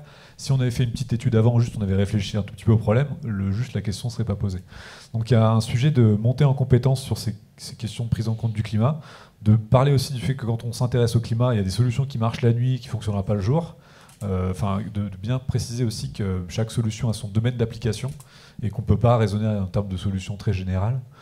Il y a aussi un sujet je pense, de meilleure prise en compte. C'est personnellement régulièrement dans les appels d'offres que je vois des confusions sur l'îlot de chaleur, le confort thermique. En gros, tout est un peu mis dans le même panier, sans qu'on comprenne très bien quel est l'objectif derrière, quoi. Donc il y a une approche un peu stratégique à avoir, qui est justement l'objet des PCAET. Après, je ne connais pas tous les PCAET de France, donc je ne sais pas, mais de certains que je peux lire, il y a des trucs bizarres, disons. Pour conclure peut-être sur ce thème et de la fin de la table ronde, Alain, sur justement ces outils PCAET auxquels vous êtes de temps en temps associé au niveau de l'ARS, je présume, est-ce que tu identifies des freins qui peuvent éventuellement agir négativement sur la mise en œuvre de certaines solutions, de certaines pistes, ou au contraire, les effets de synergie sont manifestement importants? Alors, pour être tout à fait honnête avec vous, je ne suis peut-être pas le meilleur expert des PCAET. Certes, je représente l'ARS, donc j'assume. Mais j'ai rejoint l'ARS en fait, depuis peu de temps. Et Et je découvre encore un certain nombre de ces sujets. C'est intéressant aussi, c'est un premier regard. Bien sûr, bien sûr.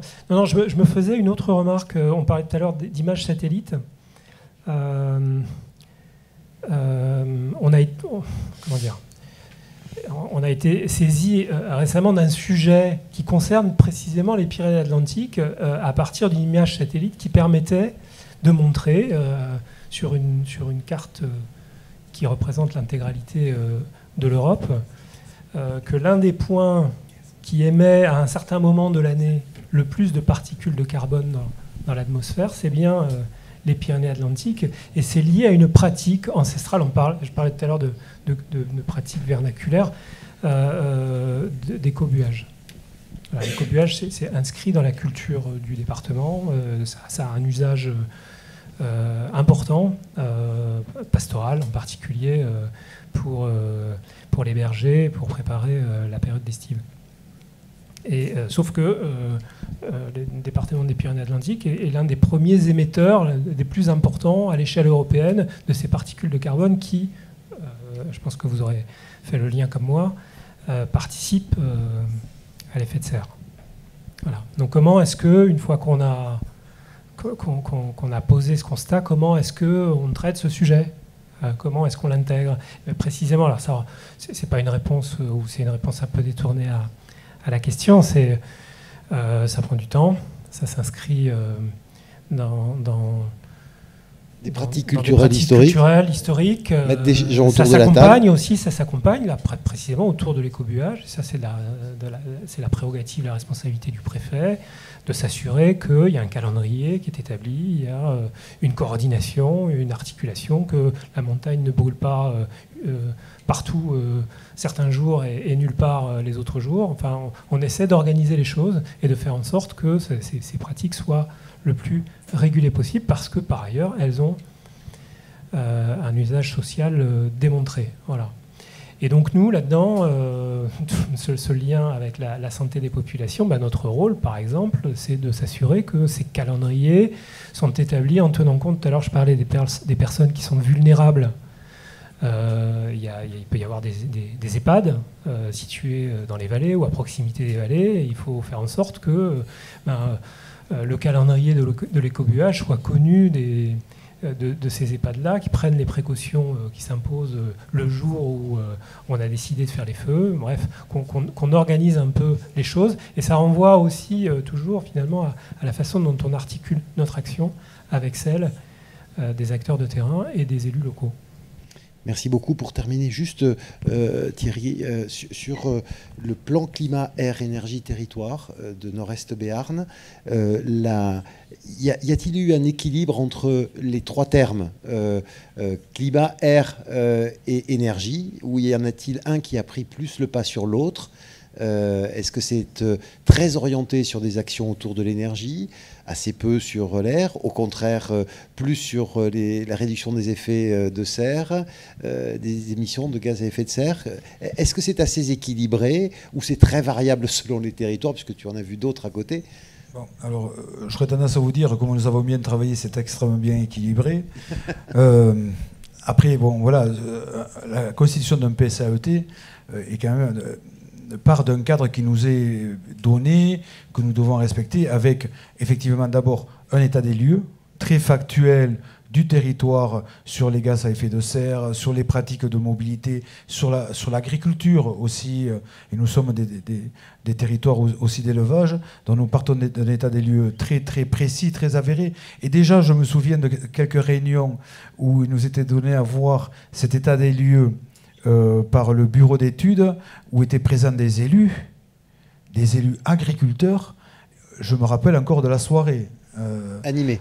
Très, très, très, très animé. J'avais dit à l'animateur, c'était un bureau d'études qui venait de région parisienne, et j'avais essayé de lui expliquer en début de séance, voilà, je vous explique un peu les personnes que vous allez avoir dans la salle, soyez attentifs aux mots que vous dites, vous inquiétez pas, monsieur le président, j'ai l'habitude. Heureusement que j'avais prévenu, bon, il a failli se faire lyncher. Pour vous dire, on touche quand même des sujets, c'est comme ce que dit Alain Guillemant, effectivement, à juste titre, écobuage, on n'est pas d'à côté, comment on protège nos aînés des conséquences de l'écobuage, mais là on touche des pratiques ancestrales qui sont extrêmement importantes, où les acteurs de ces pratiques ont très clairement des difficultés à se réinterroger. Notamment le monde agricole, je pense que j'en suis issu moi-même, hein, il faut être attentif parce qu'aujourd'hui c'est un domaine économique qui souffre. Donc il faut être attentif à porter le bon mot et le bon discours au bon moment en direction du monde agricole. Effectivement, nous avons travaillé sur les économies d'énergie, donc effectivement sur les bâtiments. Là, nous travaillons sur la mise en place de production d'énergie photovoltaïque sur des parkings publics. Nous sommes inscrits dans la loi APER aussi, la loi sur la programmation des énergies renouvelables. Nous avons travaillé sur limiter les gaz à effet de serre. Nous travaillons sur des alternatives en termes de mobilité. Transport à la demande, mais aussi schéma cyclable, au sein d'un territoire qui est complexe à aborder, puisque nous avons des polarités et des territoires périurbains, mais aussi des territoires ruraux, voire très ruraux. Et donc l'approche n'est pas la même, il faut considérer tout cela. Bon, effectivement, nous avons décliné toute une liste d'actions. Là, nous allons commencer à décliner des actions en direction de l'agriculture, pour essayer, sur la base du volontariat, d'accompagner des agriculteurs dans le changement de leurs pratiques culturelles pour aller vers de l'agroécologie.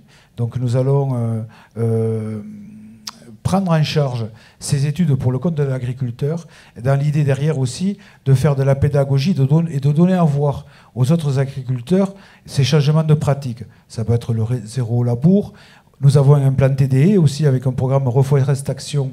Donc là, nous allons travailler avec des syndicats d'eau pour limiter l'érosion des sols, oui, avec des agriculteurs aussi pour protéger leur culture. Et je sentis la faiblesse de croire que toutes ces haies que nous avons implantées, ce sont plusieurs dizaines de kilomètres, auront un tant soit peu d'incidence sur la qualité de l'air, et sur la biodiversité, et sur les vents, etc. etc. Donc c'est tout un travail d'actions qui sont corrélées les unes aux autres pour espérer effectivement de faire du Nord-Est béarn un territoire résilient et inscrit dans un avenir... Et habitable le plus longtemps possible. Voilà, pour ses habitants. Voilà. Merci beaucoup à tous les trois. Est-ce que dans la salle, il y a des témoignages, des compléments en haut?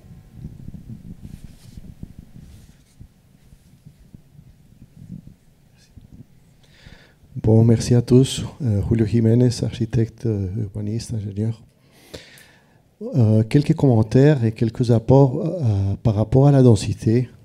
Par exemple, les choses, à mon avis, doivent s'inverser. Parce qu'il y a beaucoup de choses qui sont à l'inverse. Donc, je voudrais juste mettre l'exemple d'une nouvelle densification. Comment devrait être pensée à l'inverse? Numéro 1, où vont être les îlots de fraîcheur? Numéro 2, où vont être les corridors de fraîcheur? Et après, on continue avec le reste, par exemple. Et voilà, ça pour la densification. Parce qu'on met en avant, et je suis d'accord que la plupart des choses ont été pensées au passé, et imaginées et même construites. Mais on prend comme exemple presque parfait pour les sujets d'îlots de chaleur, de la canicule, Cordoue et Grenade, que je connais, bien sûr. Moi, je viens des tropiques. Et bien sûr, il y a des génialités là, mais quand même, c'est minéral.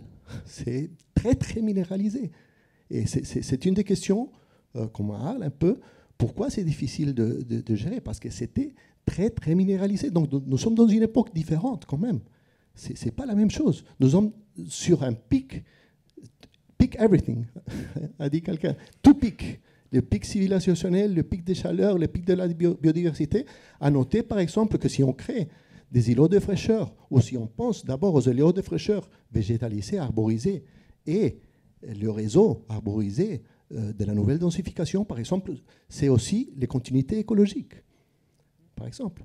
Donc ça, par rapport à la densité, je voulais partager. Et puis, par rapport à la bioclimatique, et je suppose, je suis arrivé un peu en retard, mais on coïncide beaucoup avec Clément. C'est complètement dynamique, c'est complètement cyclique. Donc l'urbanisme, un peu, et tous les exemples historiques, ou presque, que Clément a montré, c'est une chose l'hiver, une chose l'été, une autre chose. Ça change. Donc c'est adaptable en permanence. Voilà, donc même pour les ABF, disons, dans cette discussion-là, ce sont des choses éphémères, transitoires. Et même à l'été, par exemple, entre les deux monuments historiques, les touristes vont adorer s'asseoir entre les deux et regarder les deux. Il n'y a pas d'obstruction de ce point de vue-là. Et l'hiver, il n'y a rien. Ça disparaît. Donc, voilà, je le dis parce que la culture de l'Eshvac, si vous vous rendez compte, c'est la culture du frigo. On ferme et voilà. C'est très simple. On s'isole. Pâques. Mais la symbiose avec la vie, elle est différente. Elle suit les cycles de la vie. C'est vrai qu'on a des bâtiments aujourd'hui. Il y a eu toute une production de bâtiments extrêmement, les boîtes fermées, hein, avec la double ventilation. Enfin voilà, il fallait surtout pas ouvrir les fenêtres. Enfin, il y a eu toute une tentative d'architecture de ce côté-là. Peut-être faut retrouver des fondamentaux, comme je le disais tout à l'heure, et ce que vous témoignez va dans ce sens-là. Une autre peut-être réaction, témoignage dans la salle.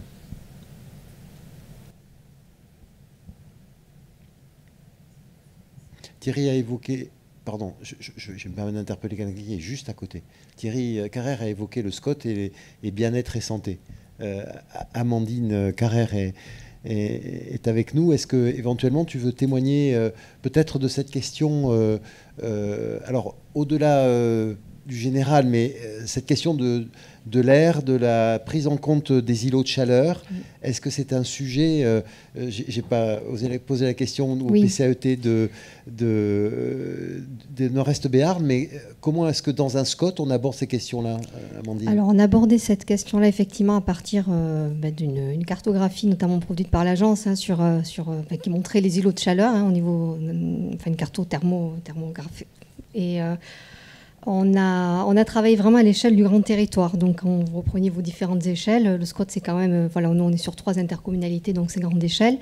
Et on a vu, bien évidemment, que la plupart des îlots de chaleur, on les retrouvait dans les centres, mais surtout dans les périphéries, hein, pour reprendre l'exemple des supermarchés, des zones d'activité, etc., où les gens vivent quand même. Donc, c'est quand même des espaces vécus et il y a des salariés quand même en journée qui subissent la chaleur. Mais on a trouvé aussi qu'il y avait pas mal d'îlots de chaleur en milieu rural, sur des zones pas forcément habitées, mais des zones cultivées, où parfois il y a des terrains nus aussi. Et on s'est rendu compte que finalement, ce n'était pas qu'une problématique urbaine, hein, réservée aux villes. On parle souvent du phénomène d'îlots de chaleur dans des grandes villes. Aujourd'hui, on en parle un peu partout et donc on a réfléchi un peu différemment à la question et on s'est rendu compte que finalement on devait travailler à grande échelle sur ce sujet et on a abordé la question sur l'angle des corridors, comme ça vient d'être dit, donc en se disant finalement comment on pourrait rafraîchir, travailler sur des îlots de rafraîchissement, mais surtout travailler sur des corridors. Et donc on a avec les élus défini un concept de tram fraîcheur, qui aurait pour objectif justement de relier différents points de fraîcheur qui sont actuels, mais également des points ou des trames à reconstituer, notamment à travers des plantations par exemple de haies, etc. Et l'objectif, ça serait vraiment de mettre en réseau différentes communes, différents points de fraîcheur. On a beaucoup de lacs aussi et de cours d'eau sur notre territoire. Donc comment par des réaménagements de ces piscives, comment par des accompagnements via des cheminements piétons, etc., on pourrait arriver à recréer en s'appuyant sur les trames vertes et bleues, parce qu'on voit que bien sûr les choses correspondent, mais ça nous permettrait aussi de donner une plus-value encore plus importante à ces trames vertes et bleues en leur donnant aussi, en adossant aussi cette fonction de fraîcheur, parce que finalement aujourd'hui on sait, la population va vieillir aussi, on en a parlé, on sait que cette notion de fraîcheur, elle doit être commune à l'ensemble des habitants et pas simplement être une thématique abordée vraiment dans l'hypercentre palois pour faire simple, même si elle est importante bien sûr à Pau, mais ailleurs aussi. Ça, c'est à l'échelle des SCOT. Et comme le disait tout à l'heure Thierry Carrère, il faudra passer effectivement après à la déclinaison à l'intérieur des PLUI et à l'intérieur des opérations. Mais voilà, l'exemple de Buros avec sa salle communale voit qu'on peut descendre assez fin finalement dans la mise en œuvre de ces orientations. S'il n'y a pas d'autres questions, je vais vous remercier. Je vais remercier aussi nos intervenants, Clément Gaillard, Alain Guinamant et Thierry Carrère. Je pense qu'on peut leur faire un petit applaudissement. Merci à vous tous et à vous toutes.